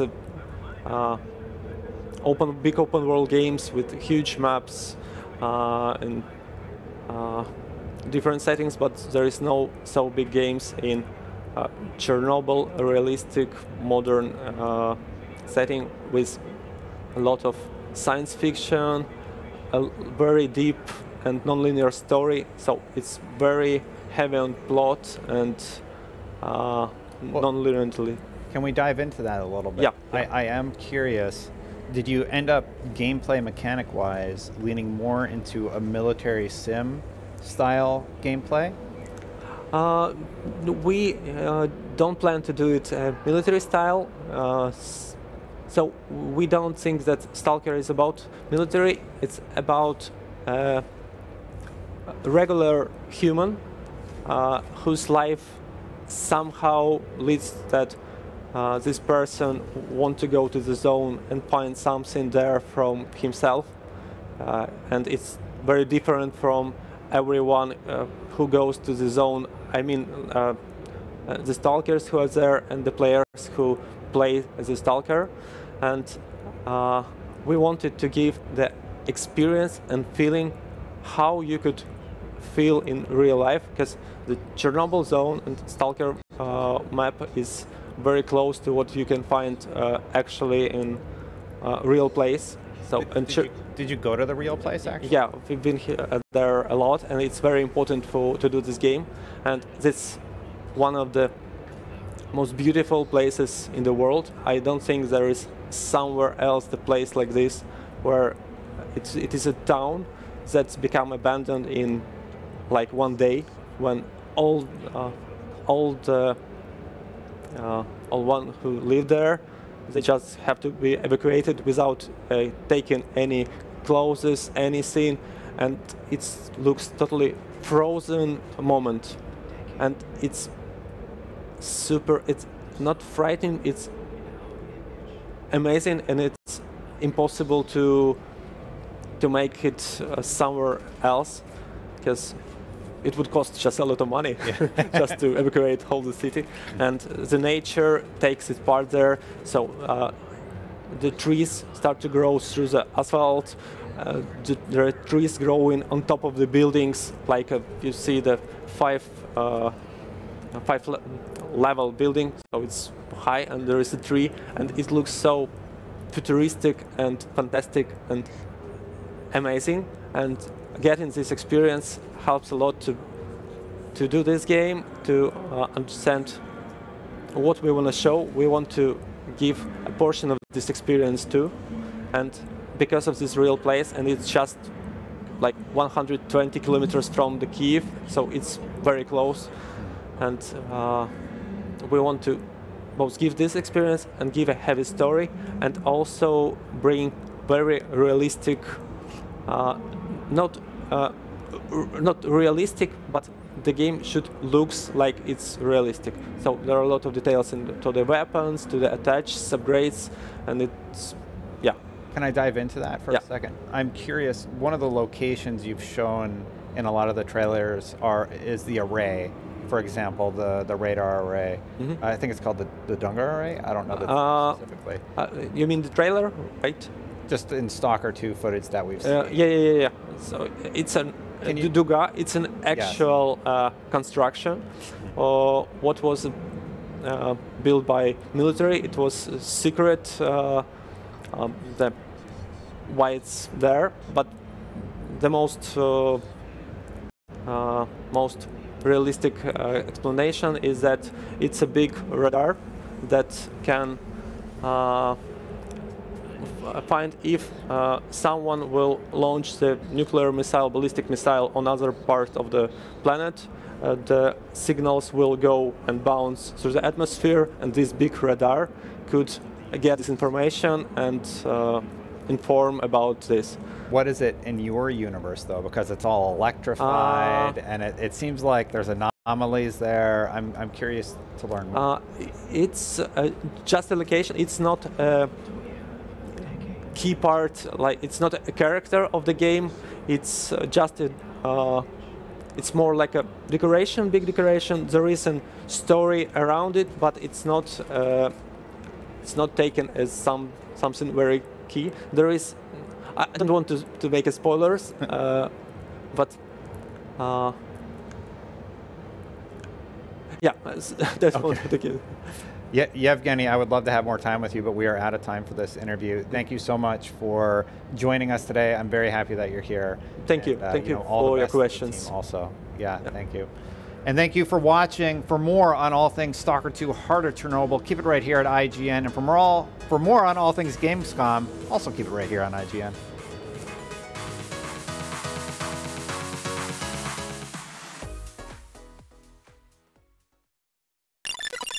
Be there.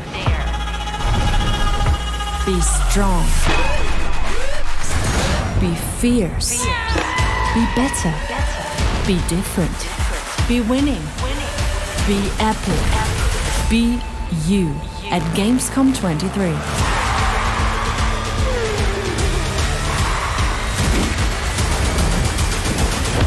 Come and be everything at Gamescom 2023. The Cinefix Top 100. A list so secretive even we don't know what movies are on it or where they rank. What do you mean you don't know? Each episode will reveal one of the movies. Did I rush it? Felt like I rushed. That was good. I liked it. Talk about why it belongs and finally find out where it ranks. Are you not entertained? Are any of the movies we've shown here even on the list? I have no idea, and it drives me crazy. Join us as we find out on the Cinefix Top 100, Mondays starting July 3rd. Why so serious?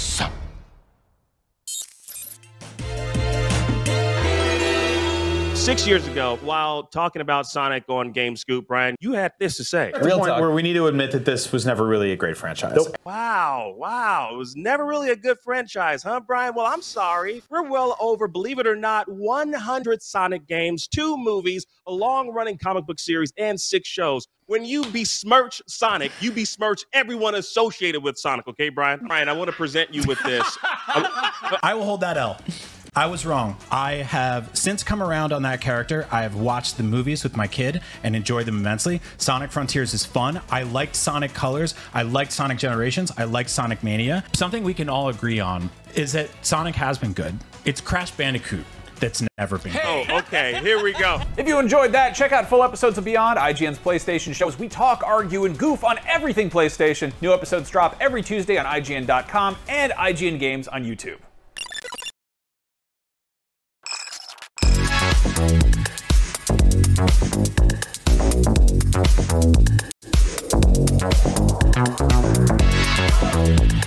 What's up, everyone? Stella Chung here, and we are outside of the Hoyoverse booth at Gamescom, and I just got to play Zenless Zone Zero, and it is fun. It is going to be really dangerous because I actually really like this game, and there's so many different elements to it that will definitely keep you playing for a while. So first of all, let's go into the combat because I am definitely more into action games, and this is that. It's definitely a hack and slash, and I loved that they brought in this sort of approachable way that new players could come in and just kind of slash their way around and kind of figure things out, right? Stumble around, spam the same button over and over, but it's really easy to learn combinations, and it's actually pretty challenging for returning players as well, so they really wanted to make sure that it catered to 2 different audiences, and I think they did a great job of that. I have never played a Hoyoverse game before, so for me playing that, I was a little bit confused, but everything was really easy to learn. The tutorial was great. It's my first hands-on for this game as well, and it was from their closed beta before, so it's not the current build, but it is the build before. So I did get to play some of that. Some of the characters are really cool. There was a cat girl with 2 tails. I know, weird, but she was really powerful. She was much faster than the polar bear that I got to play as well. So that was really interesting. And there's a whole other mechanic and whole other playstyle too. So Zenless Zone Zero's story focuses on this world plagued by these natural disasters called hollows, and they create these different dimensions. So your proxy kind of goes in to fight these monsters called ethereals. So they're plagued by different ethers, and it's people who get turned and stuff. It's really interesting. So what I really liked about the combat as well is that you kind of get graded at the end of each level. So I got S tier, of course, but it was also tutorial level, so I shouldn't brag too much, but it's really cool because you get to see immediate feedback on how much damage you're doing, and then at the end of the level or a boss fight you get to see your tier, and it's really cool. It kind of makes you want to replay it and get a better score. So also with this, not only with combat, there's also this sort of life sim area where you can go around. It's called the city. You can walk around, you can talk to vendors, you can talk to people, and it's really cool because you get to interact with this world. You go into a little city in Tokyo, and it's really cool. You get to hear people talking to each other. You get to see these cute little bunny characters that are offering you shop items, and there's also a really cool ramen guy who says, I make the best ramen around town. So it's really cool. Also, you have to manage a shop where you sell VHS tapes, and you have to cater to different people who come in and want to buy different movies. So it's really cool, and that's how you get in-game currency as well. So not only is there an extremely cool fighting sequence that you can constantly go into and play, but there's also that sort of shopkeeping mechanic, which is definitely the reason why I'm going to be playing for a long time. So unfortunately, I didn't get to experience the gacha mechanics in here, but I'm assuming it's going to be very similar to Genshin or Honkai Star Rail, where you pull different characters and weapons. So unfortunately, I didn't get to see that, but there was a super funny line when I was running around in the city, and there was actually a gacha machine there, and the main character said, oh, my brother makes fun of me for liking gacha games, and I'm like, it's a little on the nose there. So Zenless Zone Zero has a really cool art style. Well, it's kind of cel-shaded, but it also definitely looks like Genshin, but kind of set in an urban space. Not quite modern times because it doesn't really have a timeline associated with it, but it's really cool because it does feel like you're in this whole new world. It feels like you're walking through an anime, and I really like that because it feels like a slice of life anime when you're walking around through the city. And then it also makes you feel like you're in a badass monster slaying anime when you're fighting these ether creatures, and it's really cool. I really liked it. So the art style is definitely really cool. The shadow work is actually very good, and the different sorts of animation styles when you have different fighting combos, it's really cool. So I don't know, I found myself getting really surprised by this because I don't usually like games like this, but I will totally play the hell out of this.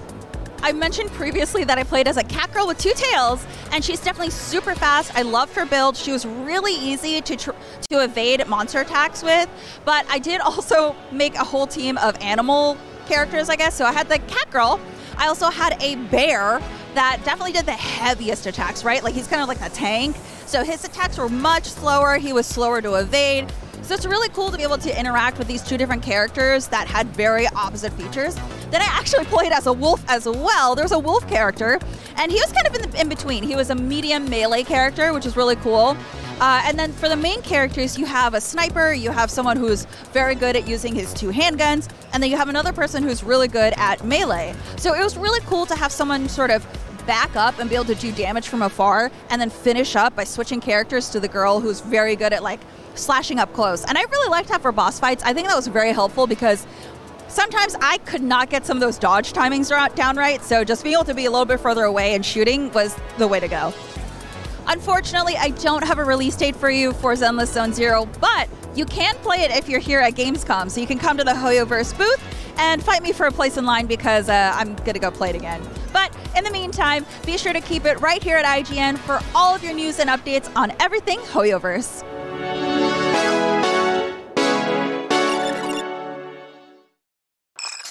Well, that just about wraps us up for day one of Gamescom Studio powered by IGN, but we're only just getting started here. We'll be live all week and through the weekend. We've got tons of interviews, exclusive gameplay, the Gamescom cosplay contest powered by Mini, and even the Gamescom award show, celebrating the biggest, best, and the most innovative games here at IGN. Or Gamescom, sorry. Yeah, everywhere. And tomorrow on Gamescom Studio, we're taking a look at a bunch of awesome games and chatting with the people making them. A few highlights include Mortal Kombat 1, Cyberpunk 2077's Phantom Liberty expansion, The Lord of the Rings Return to Moria, Wayfinder, and Lies of P. That's a lot. I think we'll be okay, right? Oh, and in the meantime, head to IGN.com/rewards, where you can win tons of awesome prizes, like a limited edition Xbox from Porsche, a bunch of custom branded Steam Decks, and even a TMNT Mutant Mayhem pizza-scented Xbox controller. It's an extremely rare, very strange smelling collectible for turtle fans. Check out the IGN video if you haven't. It's wild. IGN Rewards is open to all IGN users, so get in there and win some stuff. I actually have that pizza controller, and I must say that if real pizza smelled like that pizza controller, I probably wouldn't like pizza. I thought I could smell it in Yes, the control, it's not on me. The controller itself, though, it rules. Anyway, IGN Rewards isn't the only place where you can win stuff. Whether you're here in person or watching from home, take part in Gamescom Epics, the text-adventure game of the show. That's a ton of fun and another chance to win very cool prizes. Head to now.gamescom.global to find out more. And on that note, it's time for us to call it a day. From all of us here at IGN and Gamescom, thank you so much for watching Gamescom Studio Day 1, and we'll see you all tomorrow with a full day of exclusive gameplay trailers, reveals, interviews, and deep dives on the biggest games at Gamescom. Bye! Goodbye!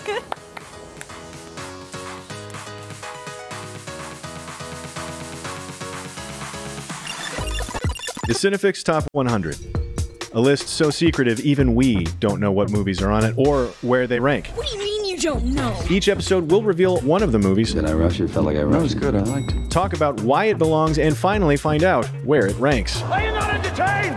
Are any of the movies we've shown here even on the list? I have no idea, and it drives me crazy. Join us as we find out on the Cinefix Top 100, Mondays starting July 3rd. Why so serious? Hey, you! Yes, you! Do you have FOMC? Fear of missing Gamescom? Relax. Gamescom is everywhere you want.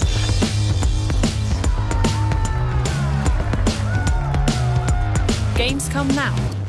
Register now. Tune into IGN1 on your smart TVs for the latest news on your favorite releases, gameplay exclusives, and all the entertainment you can handle. Cinefix on IGN1, your friendly Friday night home for film fanaticism. You're watching The Weekly Fix, ready to fill you in on anything you may have missed in the world of gaming and entertainment. Welcome to Should I Play This? This is what to watch here on IGN1. Find it all in one place for free on IGN1. They turned into a network. Who knew?